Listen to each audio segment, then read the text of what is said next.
So we are live.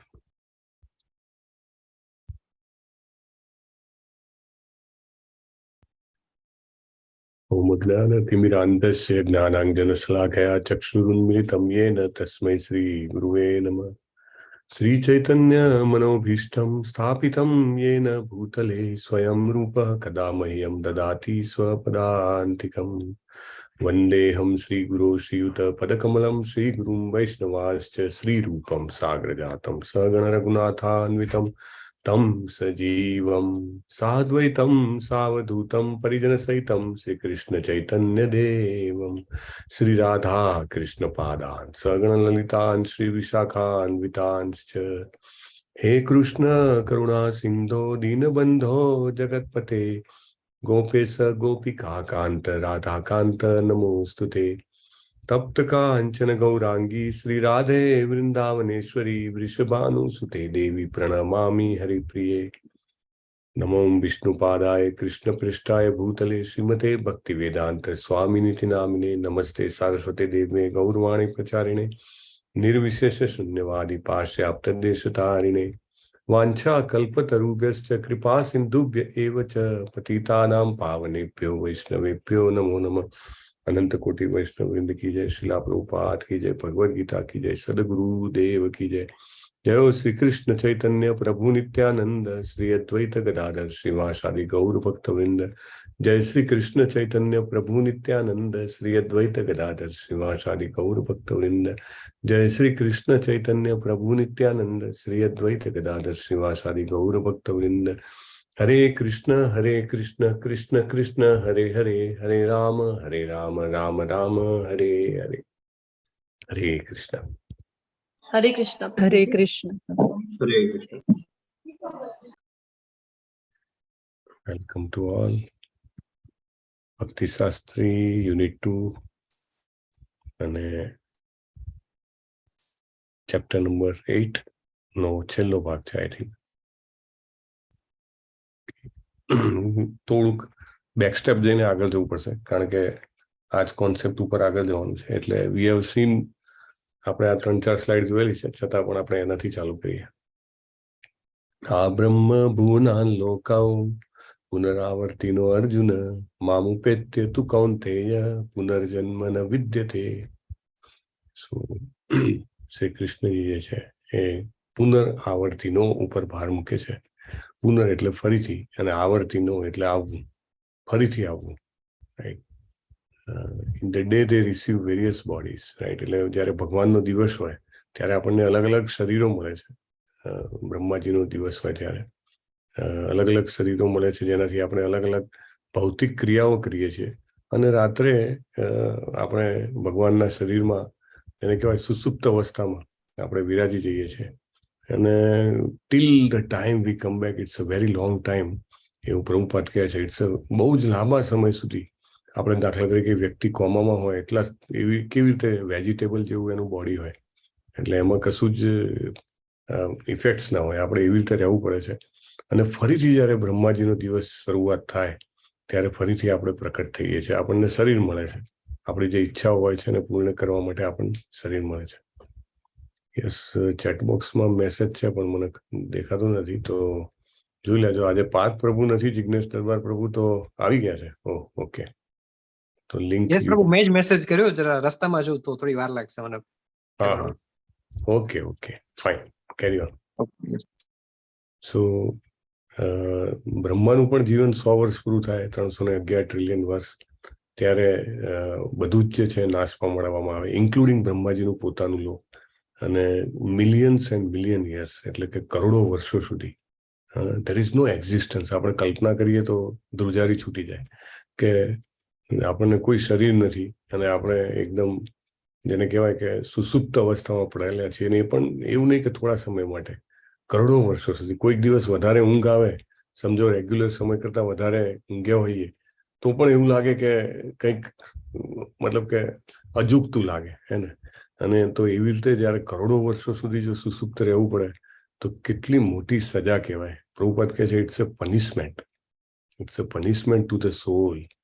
Right. કે he has not completed, એને complete કરી લેવા જોઈતું હતું. આપણને આ શરીર મળ્યું છે તો આપણે આપણું કામ પૂરું કરી લેવા જેવું હતું, આ ખોટના સોદાનો સાચો ઉપયોગ કરી લેવા જેવો હતો. પ્રભુપાદ કહે છે this is a deal of loss, પણ આપણે એને કન્વર્ટ કરી શકીએ છીએ ગેઇનમાં જો આપણે એને ભગવત ધામ પાછા જવા માટે ઉપયોગ કરી શકીએ. પણ અગર નહીં તો પછી અનેક શરીરો મળ્યા પછી પણ ન સુધરીએ તો પછી બ્રહ્માજીનું આયુષ્ય પૂરું થાય ત્યારે આપણે ભગવાનના શરીરમાં પાછા જઈએ અને ફરીથી બ્રહ્માજીનો દિવસ થાય ત્યાં સુધી આપણે રાહ જોવાની છે. It's a long waiting time. કોઈ વ્યક્તિ જેલમાં પુરાયેલો હોય ને કેવી આતુરતાથી રાહ જોતો હોય કે ક્યારે મારો સમય પૂરો થાય. સમજો કે જન્મ ટીપની સજા હોય, 20 વર્ષની જેલ હોય, તો એક દિવસ કાપતો હોય. પેલા દિવાલ ઉપર આપણે જોઈએ છીએ ઘણા બધા મૂવીઝમાં કે પેલા કેલેન્ડરમાં એક દિવસ કાપતો હોય. એમ આત્મા જે છે જયારે આ સુસુપ્ત અવસ્થામાં હોય ત્યારે એકદમ તેને કહેવાય ને ફ્રસ્ટ્રેટિંગ ટાઈમ, અને we don't get anybody to જે કંઈ પણ આપણી ઈચ્છા હોય પૂરી કરવા માટે શરીર મળતું નથી. ભૂતવા પ્રલીયતે, એટલે કે આવી જ રીતે અનેક વાર આપણે પ્રકટ થઈએ છીએ અને નાશ પામીએ છીએ, અને પ્રકટ થઈએ છીએ નાશ પામીએ છીએ. આ જગત પણ પ્રકટ થાય છે અને નાશ પામે છે. તો આપણે ગઈ વખતે જોયું હતું કે 16 થી 19માં શ્લોકમાં ભૌતિક જગતનું વર્ણન કરેલું છે અને 20, 21 ને 22માં શ્લોકમાં આધ્યાત્મિક જગતનું વર્ણન કરેલું છે. આપણે ગઈ વખતે એ ચર્ચા પણ કરી હતી કે 20 થી 22માં શ્લોક વાંચીને આધ્યાત્મિક જગતની વાતો જે કરી છે એમાં એને આપણે વર્ણવવાની હતી. તો ગ્રુપ એક્ટિવિટી આપણે આ કરી હતી. તો એમાં જોયું હતું કે એક તો 20માં શ્લોકમાં કહેવામાં આવે છે, શબ્દ ઉપયોગ કરવામાં આવે છે સનાતનો. સનાતન છે આધ્યાત્મિક જગત. એટલે ત્યાં આવું બ્રહ્માજીના દિવસ રાત પ્રમાણે અથવા બ્રહ્માજીના આયુષ્ય પૂરા થયા પ્રમાણે ત્યાં આગળ ઇન્ટરવેન્શન હોતું નથી. ગમે તે પરિવર્તન થાય પણ ત્યાં આગળ એકદમ કન્ટિન્યુટી હોય છે. એવું કહેવાય ને કે દાખલા તરીકે વિશ્વના અમુક દેશોમાં કોઈ મોટો રોગ હોય કે ધરતીકંપ હોય કે કાંઈ હોય, સુનામી હોય, અને અમુક જગ્યાએ એકદમ યુઝ્યુઅલ લાઈફ ચાલતી હોય, ત્યાં કંઈ અસર જ ના હોય. એ કોઈ એક જગ્યાએ ખૂબ ગરીબી હોય, લોકો ખાવા માટે ફાંફા પડતા હોય, અને બીજી જગ્યાએ એકદમ લેવિશલી સર્વ થતું હોય બધું. તો this is the difference between material world and spiritual world. ત્યાં બધું સનાતન છે, કોઈ ફર્ક નથી પડતો. ચાહે કેટલા બી બ્રહ્માના જીવન પૂરા થાય, શરૂ થાય, ઇટ ડઝન્ટ અફેક્ટ ધેર. ન વિનશ્યતિ, ક્યારે નાશ નથી થતો. પછી પરમ ગતિમ 21માં શ્લોકમાં કહે છે. પરમ એટલે સૌથી ઊંચું અથવા સૌથી ઉપરનું, સૌથી મહાન, સૌથી વિશાળ, સૌથી મહત્વનું. તો એવું જે છે આ પરમ. અને ગતિમ એટલે કે ડેસ્ટિનેશન છે, એક આપણું પહોંચવા માટેનું સ્થળ છે. તો સૌથી છેલ્લે ત્યાં જ પહોંચવું જોઈએ એવું અહીંયા આગળ કહેવામાં આવે છે. તદ્ધામ પરમમ, ભગવાન કહે છે જે પરમ ગતિમ છે, જે સર્વોચ્ચ છે એવું મારું ધામ છે. ભક્ત્યાલભ્યસ્ત્વ અનન્યા. તો કોણ ત્યાં આગળ જઈ શકે? 20માં શ્લોકમાં કીધું સનાતન છે અને એનો વિનાશ નથી. 21માં શ્લોકમાં કીધું કે એ પરમ ગતિ છે અને એ મારું ધામ છે એવું કીધું. પછી 22માં શ્લોકમાં ક્લેરિટી આપી કે એ ધામમાં કોણ જઈ શકે? તો માત્ર ને માત્ર શુદ્ધ ભક્તિમય સેવા દ્વારા જ જઈ શકાય. પ્રભુપાદ કહે છે only by pure devotional service, unalloyed devotion. Prabhupada શબ્દ ઉપયોગ કરે છે. બીજા કશાયમાં વહેંચાયેલી નહીં એવી ભક્તિ. નહીં તો ઘણા બધા લોકો છે કે ભગવાન કૃષ્ણને પણ ભક્ત માનતા હોય, સાથે સાથે દુર્ગા માતાજીની પણ પૂજા હોય, સાથે સાથે ગણપતિજીની પણ પૂજા હોય, શિવજીની પણ હોય આરાધના. બધું જ ચાલે કે જ્યારે જે સિઝન આવે ત્યારે તે કરવાનું એવું. પેલા જે ઘણીવાર બિઝનેસમેન્સ હોય ને એમનો ઇનફેક્ટ એવું કે છે ઇન્ડિયામાં સૌથી biggest market is seasonal market, right? Biggest turnover, and they can sell anything and everything, right? Uttarayan આવે તો પતંગ વેચી નાખે, દિવાળી આવે તો ફટાકડા વેચી નાખે, હોળી આવે તો કલર વેચી નાખે, અને એકદમ ફાસ્ટ ટર્નઓવર. પાછું સેંકડો લારીઓ ઊભી થઈ જાય રોડ ઉપર કલર વેચતી, અને 2 દિવસમાં હોળી પૂરી થાય ને પાછું બધું રિકલેક્શન થઈને ગોડાઉનમાં પાછું next, right? Not that. Unalloyed devotion. એવું નથી કે બીજા દેવી દેવતાને અપમાન કરવાનું છે, ડિસરિસ્પેક્ટ કરવાનું છે. ક્યારેક એવું બને કે ક્યારેક તમે કોઈ પણ સંજોગોમાં એવા હો કે તમે એમના આરાધના થતી હોય ત્યાં પહોંચો કે એવી જગ્યાએ પહોંચો, તો વી પે ઓબિસન્સીસ. પ્રભુપાદ ક્લેરિફાઈઝ વેરી મચ કે આપણે એમને ચોક્કસ આદર આપીએ છીએ, મે બી વંદન કરીએ છીએ, પણ એમની પાસેથી માગીએ છીએ શું ને એમાં ફેર હોય છે. શિવજી પાસે બધા જાય છે, જાત જાતનું માગે છે. દુર્ગા દેવી જે છે એમના જેને કહેવાય કે અર્ધાંગીની, તો જે માગે આપી દે. દુર્ગા એટલે કે જેલર છે, જેલર પાસે કે 2 રોટલી વધારે આપજો, કે હારું આપી દેશું, કે મારી કોટડી છે બદલી નાખજો, પ્રકાશમાં લઈ આવજો, તો પ્રકાશમાં લઈ આવે. પણ જે ખરેખર ભક્તો હોય છે એ જાય છે તો શું માગે છે કે તમારી પાસે જે શ્રેષ્ઠ હોય આપો. અને શિવજી પાસે શ્રેષ્ઠ શું છે? માત્ર ભગવાન શ્રી કૃષ્ણની ભક્તિ. That is the best thing he has, right? અને એવું કે મને કોઈ પણ દેવી દેવતા હોય તો મને મારી ભક્તિમાં હેલ્પફુલ થાય એવું મને કહી આપો.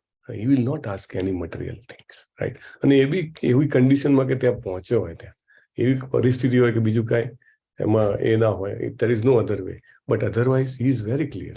એના માઇન્ડમાં clarity. Unalloyed devotion means Krishna and only Krishna, nobody else, right? નહીં તો અત્યારે તો એટલું બધું બધા લોકો પોતાની જાતને ગર્વ અનુભવતા હોય કે હું તો સર્વ ધર્મ સંભાવમાં માનું છું, બધા જ સરખા મારા માટે, બાબા બી સરખા, સાંઈ બાબા બી છે, અને પેલા બી છે. ના, નોટ લાઈક ધેટ. ક્લેરિટી હોવી જોઈએ. રિસ્પેક્ટ બધાને છે, રાઈટ? વ્યક્તિ જ્યારે કોલેજમાં આવે તો પહેલા ધોરણના ટીચર મળે તો બી એને રિસ્પેક્ટ તો આપે જ છે ને, કંઈ થોડી ના પાડે. રસ્તામાં મળે તો વંદન બી કરે. યસ, ઓહો તમે મને શીખવાડ્યું હતું, તમે મને એકડે એકો કરતા શીખવાડ્યું. Yes, that's all right. But when you have reach to college, master or whatsoever, so there is a separate respect, and so unalloyed is very important, and that should come by our heart, our actions ma, speech ma, everywhere that should be seen and reflected, right? આપણે level 1 માં બધા આવતા હોય તો આપણે એમને કહીએ કે તમે જે કરતા હો સાથે સાથે તમે હરે કૃષ્ણ મહામંત્રનો જપ કરતા જાઓ. પછી જેમ જેમ હરે કૃષ્ણ મહામંત્રનો જપ કરતા જાય એની શ્રદ્ધા વધતી જાય, એનો વિશ્વાસ કેળવાતો જાય, અને જેમ જેમ શ્રદ્ધાને વિશ્વાસ કેળવાતા જાય એમ એને રિયલાઇઝ થાય કે ઓહો, ઝાડના મૂળમાં પાણી રેડવાનું કીધું છે, ભગવદ્ ગીતા વાંચે સમજે એટલે, કે પેટને ખવડાવશું તો આખા શરીરમાં શક્તિ આવશે. બહુ જ ક્લેરિટી આપી છે પ્રભુપાદે. બધા દેવી દેવતાઓ ખુશ થશે, પિતૃઓ ખુશ થશે, તમે જે કંઈ પણ કહો, બધા જીવો પણ છે આખી સૃષ્ટિના, એમનું પણ કલ્યાણ થશે, ન કેવળ તમારું. Then we realize. Initially we don't say, પણ જેમ જેમ આપણે આગળ આવીએ then we realize no, Krishna demands unalloyed devotion, unalloyed. 18મા અધ્યાયમાં પણ કહે છે મામ એકમ શરણમ વ્રજ. બહુ જ ક્લિયરલી છેલ્લી ઇન્સ્ટ્રક્શનમાં આપણે મામ એકમ, મને એકલાને શરણે આવતું. બહુ બધાના શરણે જઈશ તો નહીં થાય. So this is very important. ભક્ત્યા લભસ્ત્વ અનન્યા. અનન્યા, અન્ય નહીં એવું, રાઈટ? ભગવાન છે. હવે અલગ અલગ લોકો જ્યારે શરીર છોડે તો એને કેટલું બધું ટાઈમિંગ કરવું પડતું હોય છે એ બતાવે છે. ભક્તિ યોગમાં જે પ્રબુદ્ધ હોય છે એ એની ટાઈમ હી કેન લીવ, પણ કર્મી છે, જ્ઞાની છે, યોગી છે, હી હેઝ ટુ ટાઈમ. બહુ સરસ 23 થી 26મા શ્લોકમાં કહે છે કે જ્યારે સૂર્ય જે છે એની સંક્રાંતિ, મકર અને એવી હોય ત્યારે, ઉત્તરાયણ હોય, પછી દિવસના સમયે, પ્રકાશના સમયે જે દેહ છોડે છે એ બહુ જ મંગળકારી છે. અને એ બી પાછું જે શુક્લ અને કૃષ્ણ પક્ષ છે, તો એ રીતે જે waxing moon, I think that's a Shukla, right? તો એમાં જે છોડે છે શરીર એ ઉત્તમ છે. અને એ 6 મહિના કે જ્યારે સૂર્ય ઉત્તર તરફ પ્રયાણ કરતા હોય ત્યારે તો કેટલું બધું ટાઈમિંગ કરવું પડે, રાઈટ? અને આવું ટાઈમિંગ 99.99% લોકોના હાથમાં તો છે નહીં, right? It's not possible for everybody કે શરીર ભીષ્મ પિતામહની જેમ પડ્યા છે કે બાણ સૈયા ઉપર ગળું પણ હલી શકતું નથી, પણ જોઈ રહ્યા છે કે ક્યારે ટાઈમિંગ પરફેક્ટ થાય ત્યારે દેહ છોડવું. કારણ કે ઈચ્છા મૃત્યુનું વરદાન છે. અને આપણે તો અહીંયા આગળ any time, any moment, we don't know where we will die, how we will die, when we will die, કાંઈ ખબર નથી. તો આટલું બધું ટાઈમિંગ પરફેક્ટ કરવું હોય તો એવા ટોપ કક્ષાના કર્મી બનવું પડે, કર્મયોગી બનવું પડે, ટોપ કક્ષાના જ્ઞાન યોગી બનવું પડે, ટોપ કક્ષાના અષ્ટાંગ યોગી બનવું પડે, ત્યારે આ બધું શક્ય છે.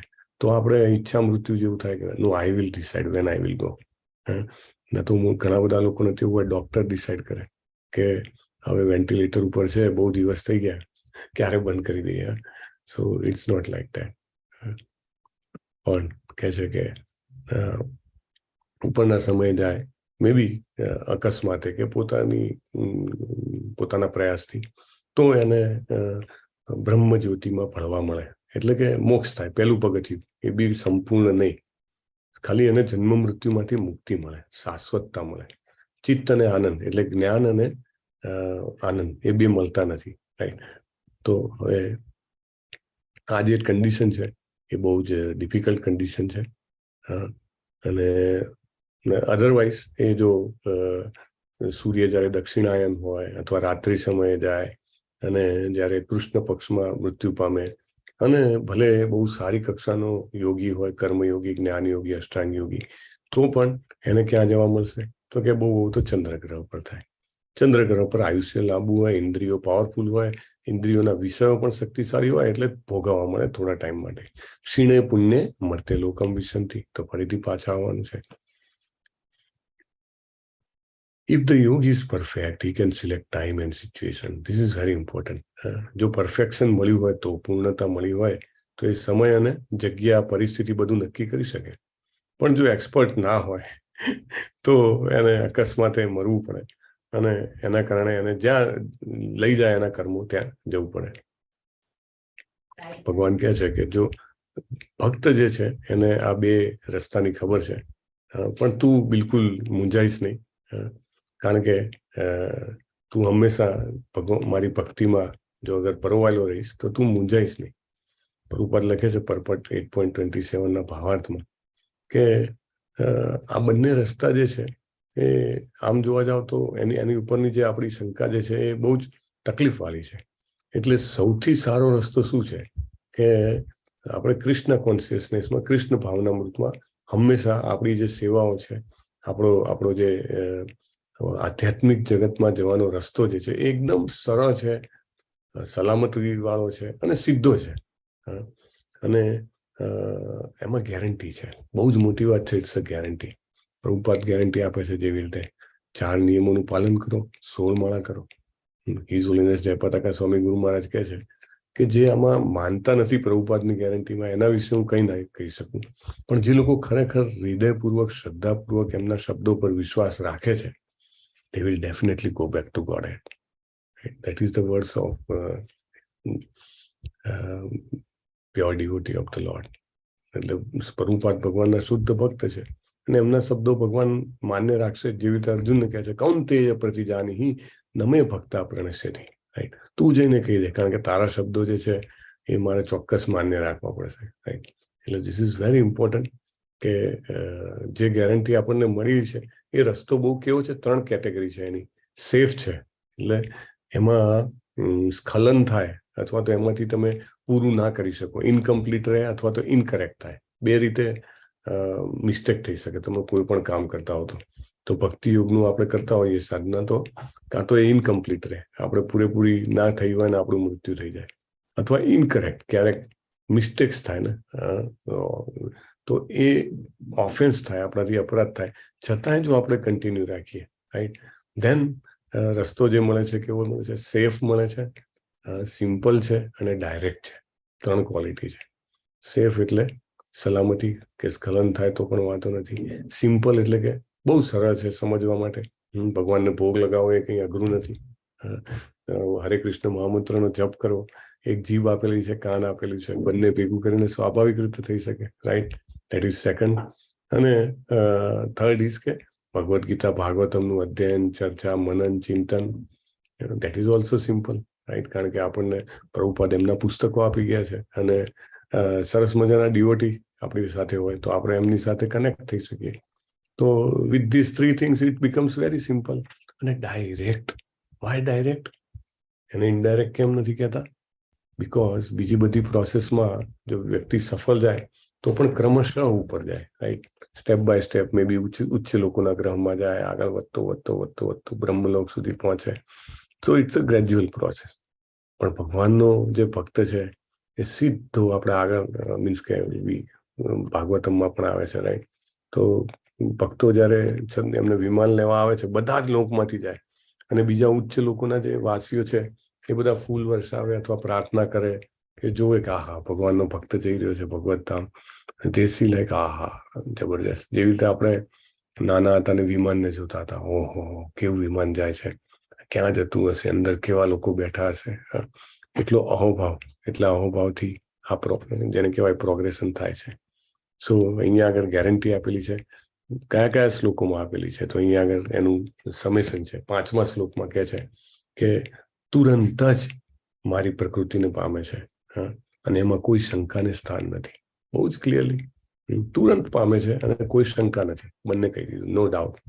7મા શ્લોકમાં કીધું કે મને પ્રાપ્ત થશે, એમાં પણ કોઈ શંકા નથી, અગેન સેમ થિંગ. 8મા શ્લોકમાં કે શ્યોર ટુ રીચ મી, ચોક્કસ મારે પાસે પહોંચશે. અને 14મા શ્લોકમાં કીધું બહુ સરળ છે મને મારા ધામને પહોંચવું. 22મા શ્લોકમાં કેવી રીતે પહોંચાશે, તો કે એકમાત્ર ભક્તિથી.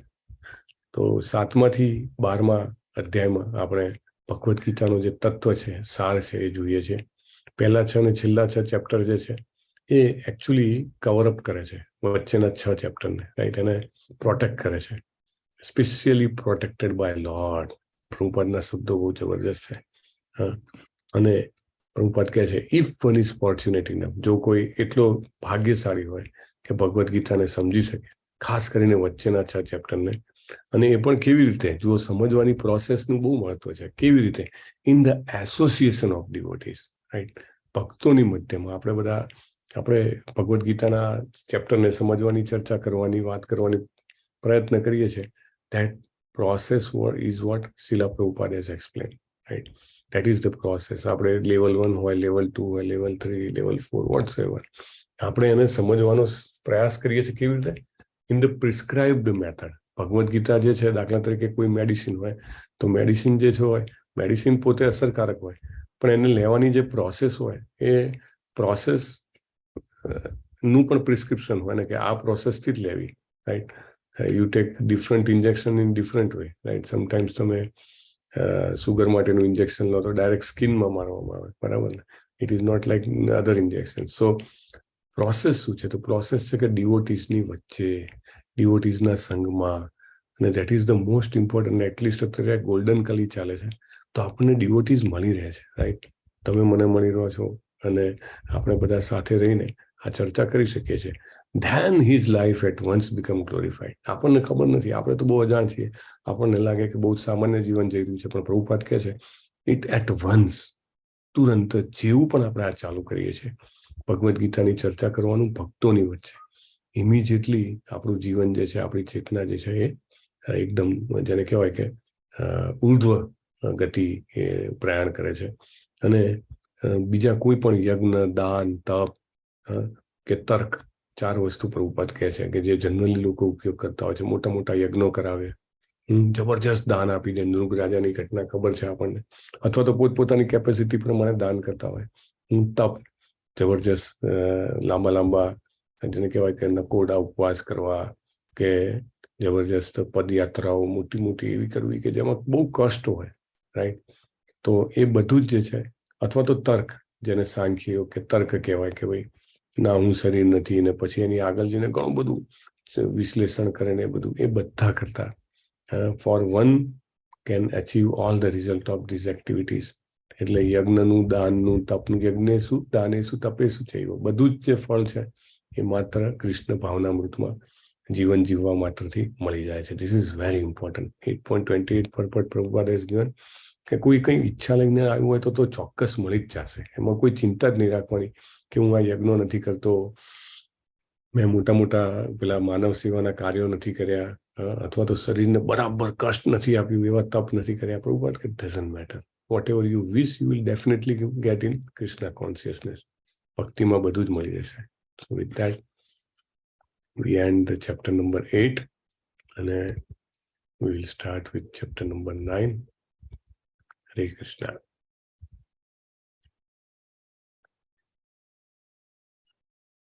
Lesson 4 of Bhakti Shastri. Lesson 4, Unit 2.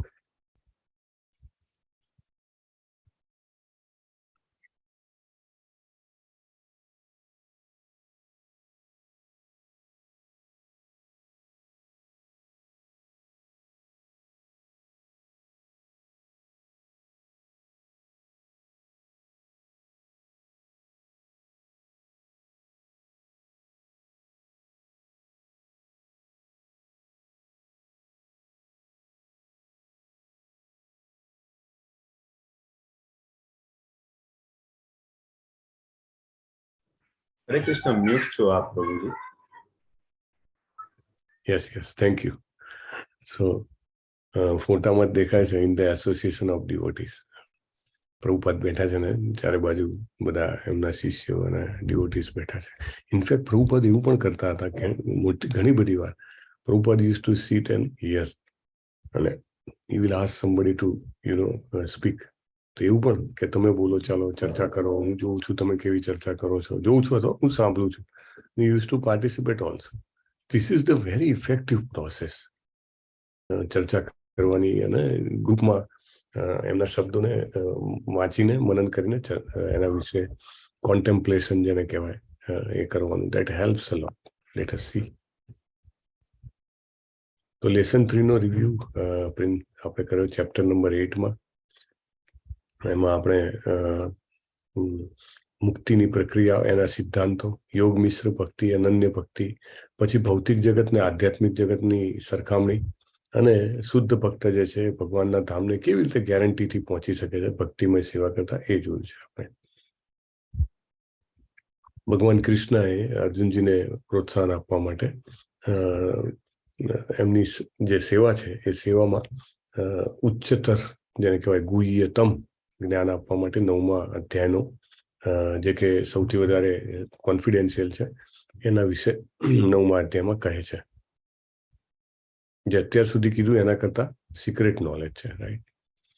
7મા અધ્યાયમાં જેને કહેવાય કે બ્રહ્મનું જ્ઞાન, કે કેવી રીતે કૃષ્ણજી ઉપર આપણે મનને કેન્દ્રિત કરવું, એ કેવી રીતે બધી જ વસ્તુઓના સ્તોત્ર છે, અને કેવી રીતે એમને શરણાગત થવું, અને દેવી દેવતાઓની પૂજા અથવા તો અવ્યક્તવાદીઓ વિશે ભગવાને જણાવ્યું. 8મા અધ્યાયમાં ભગવાને અક્ષર બ્રહ્મ યોગ વિશે કીધું કે ભગવાનને યાદ કરીને જો મૃત્યુ પામીએ તો આપણે સુપ્રીમ જે ઉચ્ચતમ ધામ છે એને પ્રાપ્ત કરીએ છીએ. અને 9મા અધ્યાયમાં હવે અનન્ય ભક્તિ કેવી રીતે કરવી, કારણ કે 8મા અધ્યાયના છેલ્લા શ્લોકમાં કીધું કે અનન્ય ભક્તિ કરે, અનએલોયડ ડિવોશન, એ લોકો મને પ્રાપ્ત કરે છે. તો 9મા અધ્યાયમાં કહે છે કે અનન્ય ભક્તિ કેવી રીતે કરવી. અને કૃષ્ણજી જે છે એ એવું કહે છે કે હું મારા કંટ્રોલમાં નથી, મારા અનન્ય ભક્તોના હું કંટ્રોલમાં છું. રાજવિદ્યા રાજગુહ્ય યોગ. Let us start. Okay, Ketan પ્રભુ વાંચશો અને અનુવાદ સમજાવશો. The very beginning of Bhagavad Gita, Hare Krishna, the very beginning of Bhagavad Gita, the first chapter, is more or less an introduction of the rest of the book. And in the second and third chapter, the spiritual knowledge described is called confidential. Topics discussed in the 7th and 8th chapters are specifically related to devotional service. And because they bring enlightenment in Krishna consciousness, they are called more confidential. But the matters which are described in the 9th chapter deal with unalloyed pure devotional service. Therefore, this is called the most confidential. Purport 9.1. Yes. Gujarati. તો આમાં એ પ્રમાણે કહેવામાં આવેલું છે કે ભગવદ્ ગીતાના શરૂઆતમાં એટલે કે પહેલા અધ્યાયમાં આપણને એક ભૂમિકા બંધાઈ છે કે આખા ભગવદ્ ગીતામાં આપણને શું જ્ઞાન મળવાનું છે એના વિશે, અને ત્યારબાદ આપણને બીજા અને ત્રીજા અધ્યાયમાં જાણવા મળે છે આધ્યાત્મિક જ્ઞાન વિશે, એટલે કે સ્પિરિચ્યુઅલ નોલેજ આપણને જાણવા મળે છે, અને એ પણ ગુહ્ય છે કારણ કે એમાં આપણને આત્મજ્ઞાન મળે છે જે આપણને બીજા કોઈ આધ્યાત્મિક પુસ્તકમાંથી બહુ ઓછું મળી શકે છે. પછી જે આપણે 7મા અને 8મા અધ્યાયમાં જે ટોપિક ડિસ્કસ કરવામાં આવેલા છે, જે વિષયો ડિસ્કસ કરવામાં આવેલા છે, એ આપણે પર્ટિક્યુલરલી રિલેટેડ છે આપણે ભક્તિમય સેવાઓ પર. કારણ કે એમાં આપણને જાણવા મળે છે કે કેવી રીતે આપણે કૃષ્ણ ભગવાનની ભક્તિમાં પ્રવૃત્ત થઈ શકીએ અથવા કેવી રીતે આપણે કૃષ્ણ કોન્શિયસનેસ થઈ શકીએ, અને એટલા માટે એને બહુ જ ગુહ્ય કહેવામાં આવેલા છે. પરંતુ જે આપણે 9મા ચેપ્ટરમાં ડિસ્કસ કરવામાં આવે છે, એટલે કે 9મા અધ્યાયમાં જે આપણને વર્ણવવામાં આવેલું છે એ અલગ રીતે આપણને વર્ણવવામાં આવેલું છે, અને એ જે છે પર્ટિક્યુલરલી આપણે સમજાવવામાં આવે છે અનએલોયડ, એટલે કે કોઈ પણ ચાર્જથી આપણે મિશ્રિત નહીં, એટલે કે એકદમ પ્યોર અથવા એકદમ શુદ્ધ કેવી રીતે આપણે ભક્તિને પ્રાપ્ત કરી શકીએ એ આપણને 9મા અધ્યાયમાં સમજાવવામાં આવે છે. અને એટલા માટે એને સૌથી વધારે આપણે ગુહ્ય રીતે ભગવાન શ્રી કૃષ્ણ વર્ણવે છે. રાજવિદ્યા અને રાજગુહ્ય જ્ઞાન એ આપણે 9મા અધ્યાયમાં બતાવે છે કે કેવી રીતે ભગવાનની શુદ્ધ ભક્તિમાં આપણે પ્રવૃત્ત થઈ શકીએ. ધન્યવાદ. હરે કૃષ્ણ. હરે કૃષ્ણ. ધન્યવાદ પ્રભુ. રાજવિદ્યા રાજગુહ્ય પવિત્રમિદમ ઉત્તમમ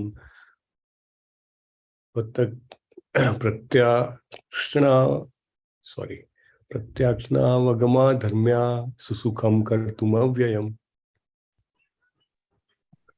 પ્રત્યાવગમમ ધર્મ. પ્રત્યક્ષવગમમ ધર્મ. Yes, okay. પ્રત્યક્ષવગમમ ધર્મ સુસુખમ કર્તુમ અવ્યયમ.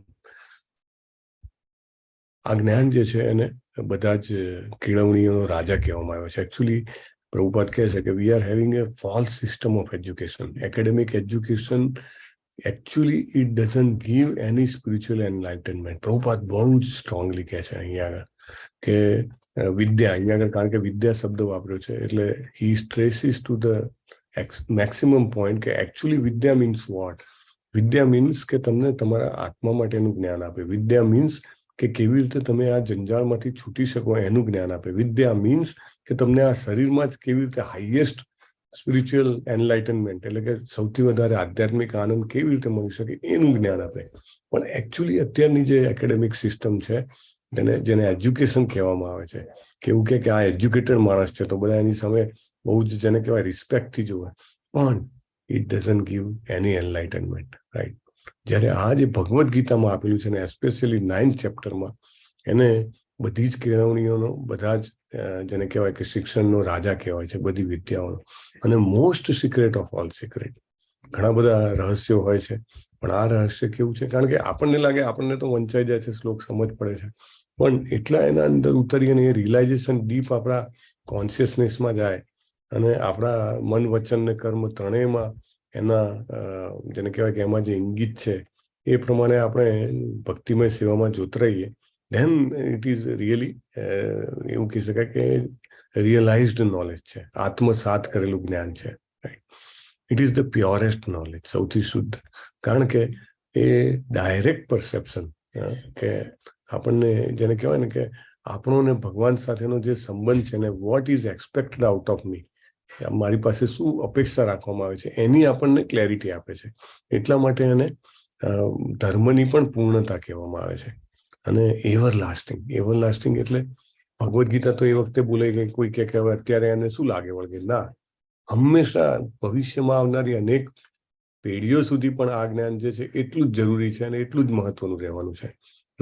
અને સુસુખમ એ શબ્દ પણ મહત્વનો છે. બહુ જ એને ચિત્તમાં આનંદપૂર્વક આપણે કરી શકીએ છીએ. This is very very important point, right. કે આપણે જે છીએ એ હવે જે જાણવા જઈ રહ્યા છીએ સૌથી ગુહ્યતમ વસ્તુ છે. પણ ભગવાન એના માટે જે શબ્દો ઉપયોગ કરે છે એ પણ બહુ જ જેને કહેવાય કે ભગવાને શરૂઆતમાં જ મહાત્મ્ય આપી દીધું છે આ અધ્યાયનું. રાજવિદ્યા એટલે એમ્પરર ઓફ ઓલ નોલેજ. રાજગુહ્ય એટલે કે top most confidential knowledge, right. પવિત્રમ ઉત્તમમ એટલે કે પ્યોરેસ્ટ, સૌથી શુદ્ધ. અને ઉત્તમમ ઉદ્ગત વત્તા તમ એટલે શું આવે? ઉત્તમની સંધિ છૂટી પાડો તો એનો મતલબ શું થાય? હરે કૃષ્ણ. અંધારામાંથી બહાર લાવવા, અજ્ઞાન રૂપી અંધકારમાંથી જ્ઞાન રૂપી પ્રકાશ તરફ લઈ જાય એવું. અને પ્રત્યક્ષાવગમમ ધર્મમ એટલે કે ધર્મની પૂર્ણતા છે એમાં. સુસુખમ કરતું, સરળતાથી કરી શકાય. બધું આટલું બધા ગુણ હોવા છતાં વેરી ઇઝીલી ડુએબલ. સો આપણે જે આ પ્રથમ શ્લોક છે એના મુખ્ય ફિલોસોફિકલ મુદ્દાઓ જે છે એની આપણે ચર્ચા કરવાની છે. કયા કયા મુદ્દાઓ છે? તો આ બધા મુદ્દાઓ છે, આપણે ચર્ચા કરીએ, right. Let us move forward. I think then we will pause with another exercise. કારણ કે આ અને બીજી જે છે સાથે લેવાનો પ્રયત્ન કરીશું. તો આ રીતે ભક્તિમય સેવાની જે આ પ્રક્રિયા છે કૃષ્ણ ભાવનામૃતની, એને બધા જ કેળવણીઓનો રાજા કહેવામાં આવે છે. કેમ? તમે જુઓ, ગુરુકુલ છે, એમાં બાળકો ભણતા હોય છે, તો તમે જોઈ શકો છો કે એમનામાં જે નોલેજ આવે છે, એમનામાં જે આત્મવિશ્વાસ હોય છે, ભગવદ્ ગીતા ઉપરની શ્રદ્ધા હોય છે, વી C it is phenomenal, right. કારણ કે બાળપણથી શીખવાડવામાં આવે છે. હવે બધાને ગુરુકુળ અનુકૂળ ના પડે તો ઘરમાં પણ જે બાળકોને આ જ્ઞાન આપવામાં આવે છે, right, they flourishes like anything, right? Because એ ન કેવળ પોપટીયું યાદ રાખવાનું જ્ઞાન છે, જીવનમાં ઉતારવાનું પણ છે, રાઈટ? સવારે ઉઠવાનું જ્ઞાન, ઉઠીને શું કરવાનું છે એનું જ્ઞાન, બિહેવિયર વર્તાવ શું કરવાનું છે એનું જ્ઞાન, શું નથી કરવાનું એનું જ્ઞાન.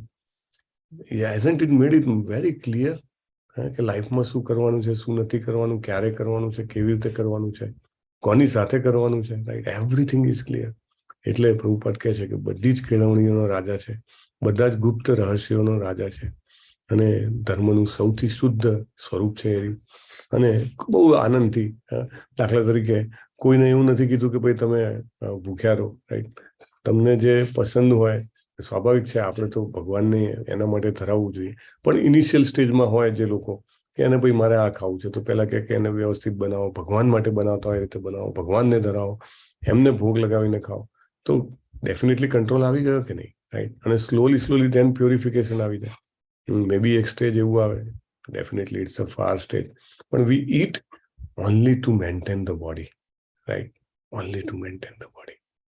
જે શરીરને ટકાવી રાખવા માટે જરૂરી હોય એ ખાવા માટે, જીભની લાલસા માટે નહીં.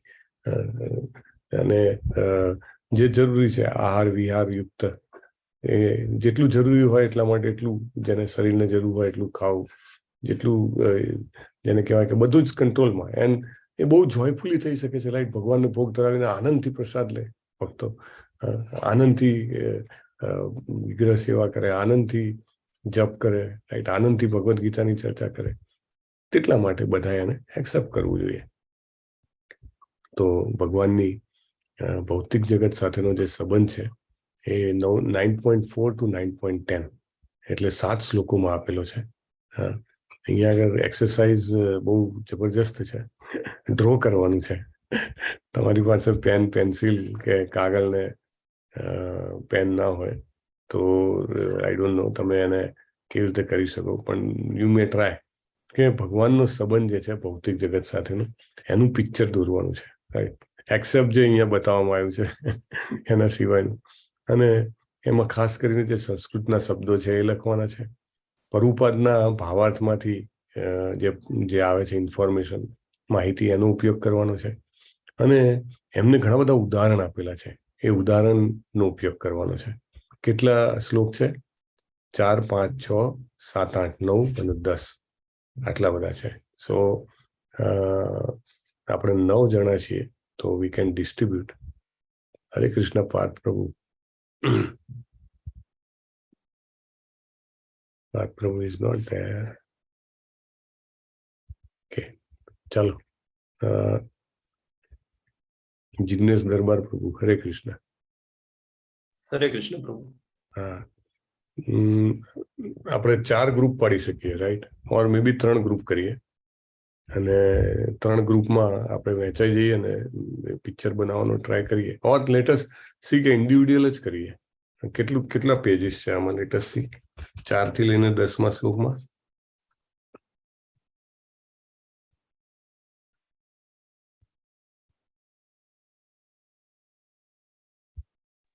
Three pages છે પ્રભુજી. તો કરી શકાશે ને? ચાલો બધા અલગ અલગ કરીએ. Let us all do it differently. 7 pages, sir.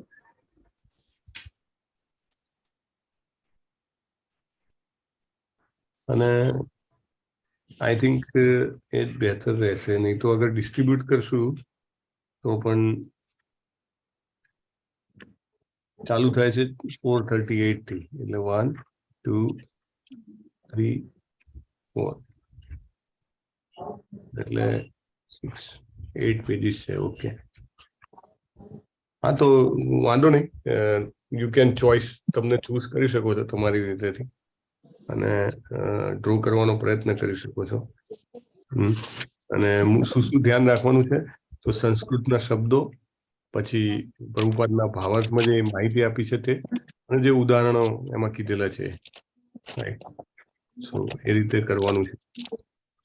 હરે કૃષ્ણ પ્રભુજી. હરે કૃષ્ણ. બોલો ને, સજેશન આપો. 7 શ્લોક છે અને 7 પાર્ટિસિપન્ટ છે. બધા એક શ્લોક લઈ લે. ઓકે, બધા શ્લોકમાં માહિતી છે સફિશિયન્ટ? એક મિનિટ. બીજો ત્રીજામાં છે, જેટલી જે રિલેવન્ટ હોય એટલી એમાંથી. પાંચમામાં છે, છઠ્ઠામાં છે, આઠમામાં પણ છે. વ્યવસ્થિત માહિતી છે. તો let us do like this. I think this is more easy. ક્યાંક કંઈક ના મળે તો કશો વાંધો નહીં. હા, yes. તો 8 જણા છીએ ઇનફેક્ટ આપણે, અને 7 શ્લોક છે. તો એક આપણે પાંચ પ્રભુને બાદ દઈએ. 5 પ્રભુ અને બાકી એટલે 7 જણ પાર્ટિસિપન્ટ થયા નસીબે. Okay, done. તો ચાલો, ચોથો શ્લોક છે એ જિગ્નેશ દરબાર પ્રભુ, પાંચમો આરતી માતાજી, છઠ્ઠો કેતન પારેખ પ્રભુ, સાતમો અલ્પા ગૌર માતાજી, આઠમો દીપ્તિ પંડ્યા માતાજી, અને નવમો જિગ્નેશ કોશિયા પ્રભુ, 10મો હજી પણ રહી ગયો. ઓકે, કલ્પના પટેલ માતાજી. અહીંયા આગળ જે સિક્વન્સમાં દેખાય છે એ સિક્વન્સમાં લખ્યું છે, બોલ્યું છું. લેટ મી રિપીટ, જેથી કરીને હા, ઓકે. ચોથો જિગ્નેશ દરબાર પ્રભુ, ટાઈપિંગ. પાંચમો આરતી માતાજી, છઠ્ઠો અલ્પા ગૌર માતાજી, સાતમો, અરે સિક્વન્સ ચેન્જ થઈ ગયા. ચાલો તમે બોલી જાઓ. હા, 6 મને કીધું તો. ઓકે, 4th મને કીધો તો. ઓકે, 7th મારું હતું પ્રભુજી. ઓકે, 9th મને મારું. કીધું. Okay, done. 10th જે કલ્પના માતાજીની છે. ઓકે, ચાલો આપણે કેટલી મિનિટ કન્સિડર કરશું? Let us see. Presently 5. Okay, 5 minutes max. Draw કરવાનું છે, એટલે વાંચવાનું પણ છે, ડ્રો પણ કરવાનું છે.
Is it completed?